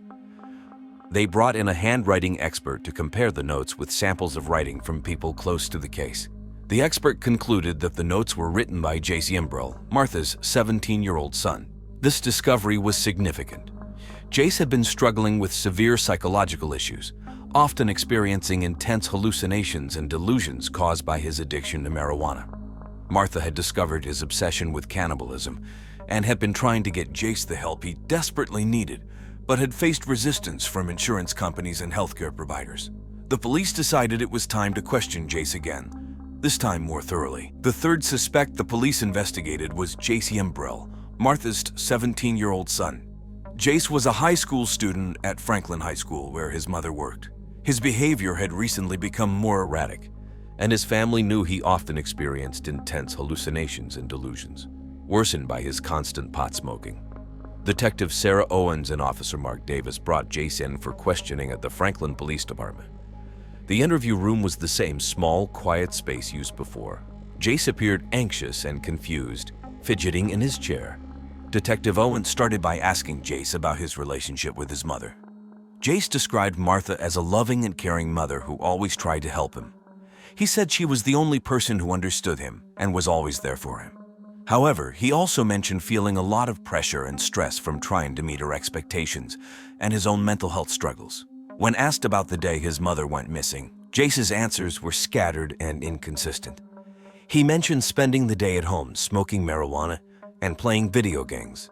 The police found his alibi weak and unconvincing. They decided to press further, asking about his recent internet activity.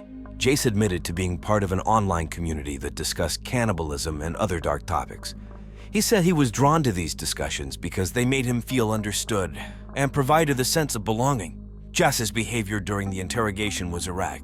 At times, he seemed calm and detached. Other times, he was visibly agitated and upset. The police also searched Jace's room for more evidence. They found disturbing drawings and notes similar to those discovered earlier. These drawings showed violent scenes and strange symbols. The notes revealed Jace's deep psychological distress and fascination with cannibalism. Among his belongings, they also found a blood-stained baseball bat, which matched the weapon used in Martha's murder. Detective Owens asked Jace directly about his involvement in his mother's death. Jace initially denied any involvement but then made an unforgettable statement. "My mom tasted like Lunchables." This shocking statement confirmed the police's worst fears.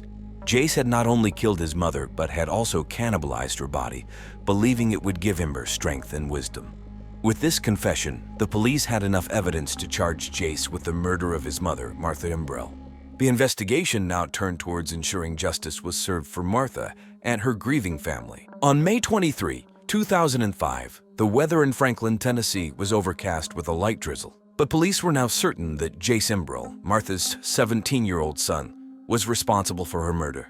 Jace's confession, combined with the evidence found in his room, painted a clear picture of what had happened. Jace believed that consuming his mother's flesh would give him her strength and wisdom. This delusion stemmed from his marijuana-induced psychosis and was fueled by an online community that glorified cannibalism. Detective Sarah Owens and Officer Mark Davis decided to arrest Jace. They arrived at the Imbrell home around 11 o'clock a.m. Jace was in his room, listening to Eminem and playing Grand Theft Auto. When the police knocked on his door, Jace seemed dazed and confused. Detective Owens informed him that he was under arrest for the murder of his mother, Martha Imbrell. Jace did not resist the arrest. He was calm but appeared to be in a state of shock. As he was led out of the house in handcuffs, the media, including reporters from TV stations like WKRN and newspapers like the Tennessee, gathered outside. Jace shocked everyone by shouting, "My mom tasted like Lunchables." This bizarre statement added to the horror and confusion surrounding the case. Martha's family was devastated by the news. Her husband, Thomas Imbrell, was heartbroken and in disbelief that their son could commit such a heinous act. The community of Franklin, known for its peaceful atmosphere, was deeply shaken. Friends and neighbors struggled to comprehend the tragedy.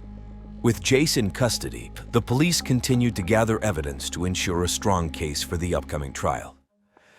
They reviewed his internet history, which revealed extensive interactions with the online cannibalism community. They also found more disturbing drawings and notes that provided insight into Jace's troubled mind. As news of Jace's arrest spread, the local community was filled with a mix of relief and sorrow. People were relieved that the murderer had been caught, but the fact that it was Martha's own son made the situation even more tragic. Detective Owens and Officer Davis worked tirelessly to prepare for the trial. They wanted to ensure that justice was served for Martha and her family. The evidence against Jace was overwhelming, and the police were confident that the trial would result in a conviction. The trial of Jace Imbrell began on September 12, 2005, in Franklin, Tennessee. The courtroom was filled with reporters from TV stations and newspapers. The community was eager for justice for Martha Imbrell. The prosecutor, Alan Matthews, was a 45-year-old attorney known for his sharp mind and dedication to justice. He presented the case against Jace, detailing the gruesome evidence and Jace's confession. Matthews argued that Jace, influenced by his severe mental illness and the online cannibalism community, had brutally murdered his mother. He emphasized the premeditation and the horrific nature of the crime, pushing for the maximum penalty. The defense attorney, Rachel Bridezilla, a 38-year-old lawyer with a calm demeanor and strong reputation for defending troubled youths, represented Jace. She argued that Jace's actions were a result of his severe mental illness and marijuana-induced psychosis. Bridezilla emphasized that Jace needed psychiatric help, not a harsh prison sentence. She presented evidence of Jace's long history of mental health issues and his mother's efforts to get in treatment, which were hindered by insurance companies and healthcare providers. The jury deliberated for 3 days before returning with a verdict. On September 15, 2005, they found Jace Imbrell guilty of first-degree murder. The judge, mindful of Jace's mental health issues, sentenced him to life in prison with the possibility of parole after 25 years, also mandating psychiatric treatment. The verdict brought mixed reactions. Alan Matthews, the prosecutor, felt justice had been served, ensuring that Jace would be held accountable for his actions. Rachel Bridezilla, The defense attorney expressed relief that Jace would receive psychiatric help, but she had hoped for a lighter sentence. Martha's family was devastated but relieved that the trial was over. Thomas, Jess's father, struggled with the outcome, torn between the love for his son and the horror of losing his wife in such a brutal manner. Friends and neighbors felt the sentence was fair, balancing justice for Martha and the need for Jace to receive treatment. The trial's conclusion left the community and Franklin trying to heal. The media coverage had been extensive, and many hoped that the case would bring attention to the challenges families face when seeking mental health treatment. The Imbrell family, supported by the community, began the long process of moving forward, honoring Martha's memory and coping with the tragic loss. After the trial of Jace Imbrell, life in Franklin, Tennessee, slowly returned to normalcy. The Imbrell family, still reeling from the tragic loss of Martha, tried to piece their lives back together. Thomas Imbrell, Martha's husband, sought solace in his work as an insurance agent, finding distraction and purpose in helping his clients. Jace Imbrell, now serving his sentence at Riverbend Maximum Security Institution, received psychiatric treatment as part of his rehabilitation. His case brought attention to the gaps in mental health care, prompting discussions about improving access to treatment for those in need. As time passed, the wounds left by Martha's death began to heal, though the pain of her absence remained. The family found solace in memories of happier times, cherishing the moments they had shared together. Thomas focused on providing a stable and loving home for their surviving children, Cricket and Boost, who struggled to understand the loss of their mother. In the years following Martha's death, the Imbrell family found moments of peace and healing amidst the pain. They honored Martha's memory through acts of kindness and service, keeping her spirit alive in their hearts. The community of Franklin continued to offer support, standing together in solidarity against the darkness that had touched their lives. In the summer of 2001, as the world slowly adjusted to the new millennium, Ray Truscott, a 53-year-old life insurance analyst from Plano, Texas, was preparing to celebrate a milestone that many couples dream of but few reach: his 20th wedding anniversary. Ray, a father of 3, was known in his community as a man of integrity and dedication.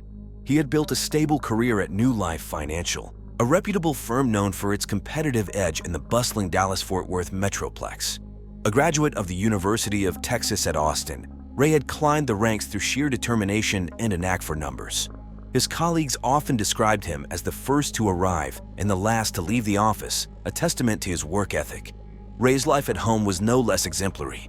His wife, Dinah, and their children were the center of his world. Neighbors would often see the Truscott family at community events or hear about their travels to places like the Grand Canyon or Disney World, the latter being featured in a 2001 Disney vacation planning VHS that had just been released. Ray's personality was a blend of the analytical mind of an insurance analyst and the warm heart of a family man. He was known for his dry wit, often referencing the latest Dilbert comic strip, which amusingly captured the quirks of corporate culture. His dreams, though, were not confined to spreadsheets and actuarial tables. Ray aspired to see his children graduate from college and to one day retire to a quiet life, perhaps in the Texas Hill Country, where he and Dinah could enjoy their golden years. In the days leading up to his death, Ray was seen in high spirits, even mentioning to his neighbor about his anticipation for the U2 Elevation Tour concert, scheduled for later that year. He had been meticulously planning the anniversary cruise, set to embark from Galveston, Texas, aboard the majestic Voyager of the Seas, a Royal Caribbean vessel famed for its luxurious amenities and scenic routes. Little did anyone know that this journey, meant to celebrate 2 decades of love and commitment, would be his last. On the morning of June 15, 2001, as the Voyager of the Seas, a Royal Caribbean cruise liner, cut through the tranquil waters of the Gulf of Mexico, an unsettling discovery was made that would mar the ship's record of idyllic voyages. It was approximately 7:30 a.m. when the body of Ray Truscott, a 53-year-old life insurance analyst from Plano, Texas, was spotted by a fishing boat, the Sea Sprite, captained by Marcus Caldwell. The vessel, a common sight in these waters, was out for its regular trawl when it stumbled upon the grim scene. The weather was uncharacteristically mild for a June morning, with a soft breeze that offered little solace to the crew of the Sea Sprite as they grappled with their find. Captain Caldwell, a seasoned mariner, was taken aback by the sight of the lifeless body bobbing in the gentle swells. His initial shock quickly turned to action as he radioed the Coast Guard, his voice steadied but tinged with the gravity of the situation. The crew, maintaining their composure, secured the area to preserve the integrity of what was now a crime scene. The discovery sent ripples through the media, with local news channels like KHU interrupting their regular programming to report on the incident. The cruise ship, which had set sail from Galveston, a port city still bustling with tourists flocking to attractions like Moody Gardens and the recently opened Schlitterbahn water park, was now the center of a tragic narrative. As the news of the discovery reached the ship, passengers who had been enjoying amenities such as the ship's ice skating rink and mini golf course were struck by a palpable sense of disbelief. The vacationers, many of whom were Texans looking to escape the early summer heat, were now witnesses to a real-life drama unfolding in the midst of their leisure. The serene morning of June 15, 2001, aboard the Voyager of the Seas was abruptly shattered when word of Ray Truscott's untimely death reached the ship's captain. Within hours, the vessel, a floating city that boasted a rock-climbing wall and an opulent dining hall, transformed into a somber crime scene. The U.S. Coast Guard, alongside the FBI, tasked with investigating crimes on international waters, quickly dispatched their best agents to the ship, which was now anchored off the coast of Galveston, Texas. Detective Corrine Henning and Detective George Givens were among the first to arrive. Henning, with a reputation for her unerring gut instinct, and Givens, known for his methodical approach to crime solving, stepped onto the ship with a sense of urgency. The media frenzy had already begun, with outlets broadcasting live updates, fueling public interest and speculation. The detectives made their way to stateroom 7156, the last known location of the victim. To their seasoned eyes, the interior of the room appeared undisturbed, the bed neatly made, and personal effects arranged as if awaiting their owner's return. However, the balcony presented a stark contrast. Chairs were overturned, and a single glass lay shattered, its fragments catching the morning light, a silent testament to the struggle that had occurred. The crime scene was meticulously processed. Forensic teams dusted for fingerprints, combed through fibers, and collected DNA samples, while the ship's CCTV footage was seized for review. The investigators' presence was a solemn reminder to the passengers that their idyllic retreat had been breached by violence. As the investigation unfolded, the world outside continued its pace. In the background, faint sounds could be heard from the ship's onboard entertainment system, a hit song of the time, now a jarring soundtrack to a tragedy. The detectives, unfazed by the ship's grandeur or the distractions of the media, focused on the grim task at hand, piecing together the final moments of Ray Truscott's life and identifying his killer. As the Voyager of the Seas remained anchored, a mere silhouette against the June sky, the investigation into Ray Truscott's death turned to those closest to him. Dinah Truscott, 51, the victim's wife of 20 years, became the focus of intense scrutiny. Known for her gentle demeanor and her role as a devoted homemaker, Dinah was the archetype of suburban tranquility in Plano, Texas, a city that prided itself on being one of the best places to live in America. According to a CNN Money magazine feature that year, Dinah's life was seemingly filled with PDA meetings and Sunday family barbecues. Her dreams were modest, a happy family, a comfortable home, and the joy of seeing her children succeed. Yet, beneath the veneer of domestic bliss, detectives wondered if there lay a motive for murder. The interrogation was conducted away from the prying eyes of the public, who were busy discussing the case on internet forums, a burgeoning trend in the early 2000s. Detectives Henning and Givens, in a room with views of the endless ocean, questioned Dinah. Her responses were punctuated by moments of confusion and long pauses. She struggled to account for her whereabouts at the time her husband was believed to have been thrown overboard. Her alibi, that she had been asleep in their stateroom, offered little in the way of corroboration. Despite her seemingly oblivious nature, Dinah's reactions during the interrogation raised suspicion. Was her demeanor a mask for something more sinister, or simply the shock of a grieving widow? The detectives took note of her every word and gesture, aware that in cases such as these, the truth was often hidden in plain sight. As the investigation continued, the question remained, was Dinah Truscott a heartbroken spouse or a cunning adversary? The inquiry into Ray Truscott's death intensified as the focus shifted to Bob Hackles, a 56-year-old colleague of the victim. Hackles, a seasoned insurance analyst at New Life Financial, was aboard the Voyager of the Seas with his family. His outward persona was that of an affable family man, yet beneath this facade was a clandestine relationship with Ray that, if exposed, could upend his life. Hackles' presence on the cruise was ostensibly for leisure, alongside his Russian wife, Irina, and their 2 children. However, investigators suspected that his true motive may have been rooted in the tangled web of his secret romantic involvement with the victim. The early 2000s were a time of contrasting attitudes towards such relationships, with television shows like Will and Grace bringing LGBTQ themes into mainstream media. Yet many still face societal pressures to conform to traditional family structures. During the interrogation, Hackles maintained a calm exterior, answering questions with measured responses. Hackles was unflappable, even as detectives probed for a crack in his composure, seeking to understand the nature of his relationship with Ray and the potential for jealousy or betrayal to have driven him to murder. The police were methodical in their approach, aware that the success of shows like CSI, Crime Scene Investigation, which had captivated audiences with its portrayal of forensic science, had raised public expectations for swift and conclusive detective work. They scrutinized Hackles' alibi, cross-referencing it with witness statements and security footage, determined to uncover whether his calm was a facade for a more turbulent inner turmoil. As the investigation delved deeper, the question loomed: could Bob Hackles, the man who shared whispered confidences and stolen moments with Ray Truscott, be capable of ending the life of the man he loved? On June 17, 2001, 2 days after the discovery of Ray Truscott's body, a new piece of evidence surfaced aboard the Voyager of the Seas. The morning was marked by a gentle Gulf breeze as a crew member performing routine maintenance along the starboard side of the ship noticed something unusual. Caught on a piece of protruding metalwork was a fragment of fabric, navy blue, with a distinctive pattern that matched a shirt belonging to Bob Hackles, one of the prime suspects in the case. The finding was a potential turning point in the investigation, a tangible clue in a case that had thus far offered few. The fragment was immediately secured and sent for forensic analysis, with the hope that it might yield DNA or other materials that could link the suspect to the crime scene. The media, always hungry for a new angle on the story, began to speculate on the implications of this development. The FBI agents, well-versed in the nuances of evidence collection and its role in building a case, treated the discovery with the gravity it deserved. The weather, which had been a mix of sun and cloud, seemed to mirror the uncertainty that hung over the ship as passengers and crew alike pondered the significance of the find.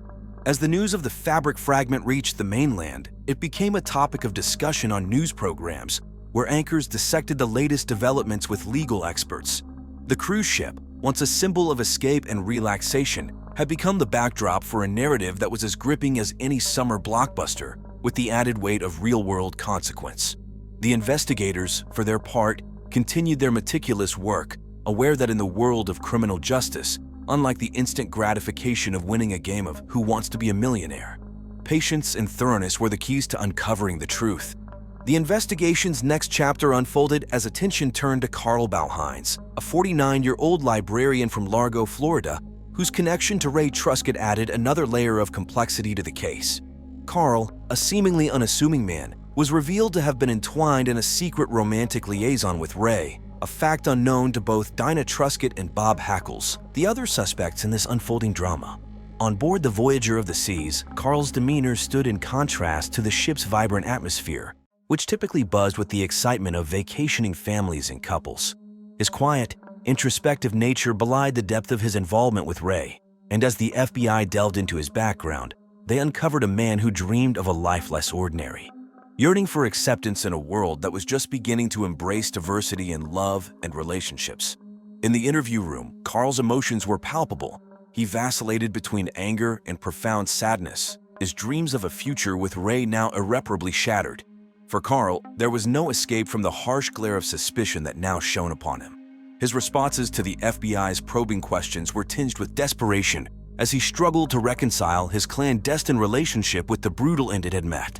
As the investigation wore on, the public followed the case with the same fervor as they did the unfolding saga of Gary Condit and Chandra Levy, a scandal that dominated the news cycles. The question on everyone's mind was whether Carl Bauhines, a man who sought solace in the quiet corridors of a library, could be capable of a crime as loud as murder. The investigation aboard the Voyager of the Seas culminated in a revelation that pierced the veil of mystery surrounding Ray Truscott's death. Bob Hackles, a 56-year-old insurance analyst and secret romantic partner of the victim, emerged as the perpetrator. The evidence painstakingly gathered by the FBI pointed irrefutably to a crime of passion, a fatal encounter that transpired against the backdrop of the ship's grandeur in the Gulf of Mexico's expanse. Bob, known for his convivial demeanor and professional success, was a man whose outward life belied the turmoil within. His dreams of a concealed relationship with Ray, free from the scrutiny of society and the constraints of his own family, had been dashed by Ray's intention to leave him for Carl Bauheinz. The revelation had ignited a rage in Bob that culminated in a violent confrontation, ending with Ray's body being cast into the ocean's depths. The method was as brutal as it was definitive. Bob had pushed Ray from the balcony of their stateroom after a heated argument. The motive was clear, a mixture of jealousy, fear, and the unbearable prospect of losing Ray to another. The crime, devoid of weapons or premeditation, was an impulsive act that forever altered the course of several lives. As the news of the murderer's identity spread, the story became a subject of intense media scrutiny.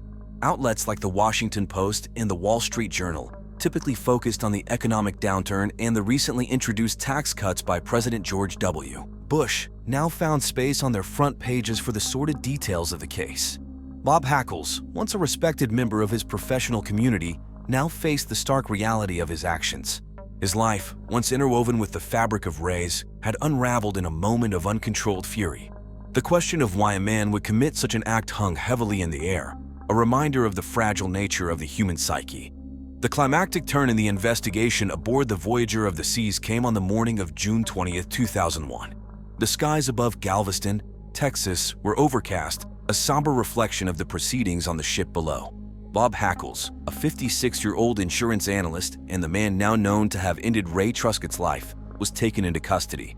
The arrest, executed with precision by the FBI, was the culmination of days of meticulous investigation and evidence gathering.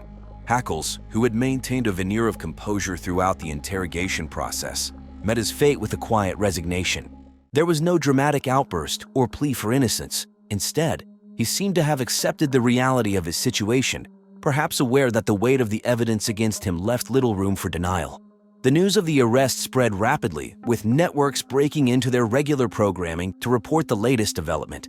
As Hackles was escorted off the ship in handcuffs, the passengers, who had been enjoying amenities like the ship's casino and Broadway-style shows, were now silent witnesses to the stark reality of justice being served. The atmosphere was charged with a mix of relief and morbid curiosity. Dinah Truscott and her children, who had boarded the cruise to celebrate a milestone anniversary, were left to grapple with a complex mix of emotions. The revelation of Ray's secret life and the identity of his killer had torn through their family, leaving them to face a future marred by tragedy and public scrutiny. The trial of Bob Hackles, set against the backdrop of a post-Y2K America grappling with the tremors of a shifting global landscape, commenced with the gravity befitting a case that had captured the nation's attention. The courtroom, often a stage for the dramas of human conflict, was packed with journalists, each racing to feed the public's appetite for updates, much like the frenzy surrounding the release of Apple's iPod later that year. A device that promised to revolutionize the way we consumed media. Prosecutor Angelo Argelia, a seasoned attorney with a reputation for his relentless pursuit of justice, presented a narrative of betrayal and jealousy that had culminated in the tragic death of Ray Truscott. He painted Hackles as a man whose facade of normalcy was shattered by the revelation of his secret relationship and the prospect of its end. The defense, led by the astute Janet Pringles, countered with an appeal to the jury's sense of compassion, framing Hackles' actions as those of a man driven to the brink by emotional turmoil, not unlike the characters in the popular primetime drama The Sopranos, which delved into the complexities of the human psyche. As the trial unfolded, the victims' families sat in the gallery, their presence a silent testament to their loss. The emotional toll on Dinah Truscott and her children was palpable, their grief compounded by the media circus that had descended upon their private tragedy. The verdict, when it came, was unanimous: guilty. The sentencing followed, with Hackles receiving a punishment that some deemed harsh, others lenient, but all recognized as the irreversible conclusion to a series of irrevocable choices. The courtroom, which had been a crucible of tension, released a collective breath as justice was pronounced. The aftermath of the verdict rippled through the Truscott family and friends, their reactions a mosaic of relief, vindication, and unending sorrow. The case, which had unfolded alongside the country's preoccupation with events like the brewing storm over the Enron scandal, left an indelible mark on all who had been touched by it. In the wake of the trial that concluded with Bob Hackles' conviction, the individuals connected to the tragedy aboard the Voyager of the Seas began the arduous process of moving forward. The Truscott family, their private grief made public, sought solace in the routines of daily life. Dinah Truscott, once planning for an anniversary celebration, now faced the daunting task of rebuilding her family's world without Ray. The children grappled with the dual loss of their father and the family's untarnished image. Detective Corinne Henning and Detective George Gibbons, the law enforcement duo who had pieced together the case, continued their careers with the FBI, each carrying the weight of the Truscott case as a somber reminder of the complexities hidden within human relationships. The case had tested their resolve and proven their dedication to uncovering the truth. Carl Bauhein's return to his life in Largo, Florida, his brief and secret romance with Ray now a closed chapter, its details buried in court documents and news archives. He sought anonymity, a return to the quietude of his profession, away from the sensationalism that had briefly thrust him into the public eye. The world outside, meanwhile, carried on at its relentless pace. The stock market, which had been in a state of flux since the dot-com bubble burst, continued to ebb and flow, a reflection of the nation's economic uncertainties. Brands like Nokia and Motorola dominated the mobile phone market, their devices a ubiquitous presence in the hands of those eager to stay connected in an increasingly digital age. As the years passed, the memory of the case faded from the public consciousness, replaced by new headlines and scandals. Yet for those directly affected by the tragedy, the echoes of the past remained. They moved through their lives, each day a step further from the events on the ship, but forever aware of the indelible mark left by the case of Ray Truscott. As we close this chapter of True Crime Case Files, we're reminded of the unpredictable nature of the human heart. A voyage that began with celebration ended in tragedy, leaving us to ponder the line between love and obsession.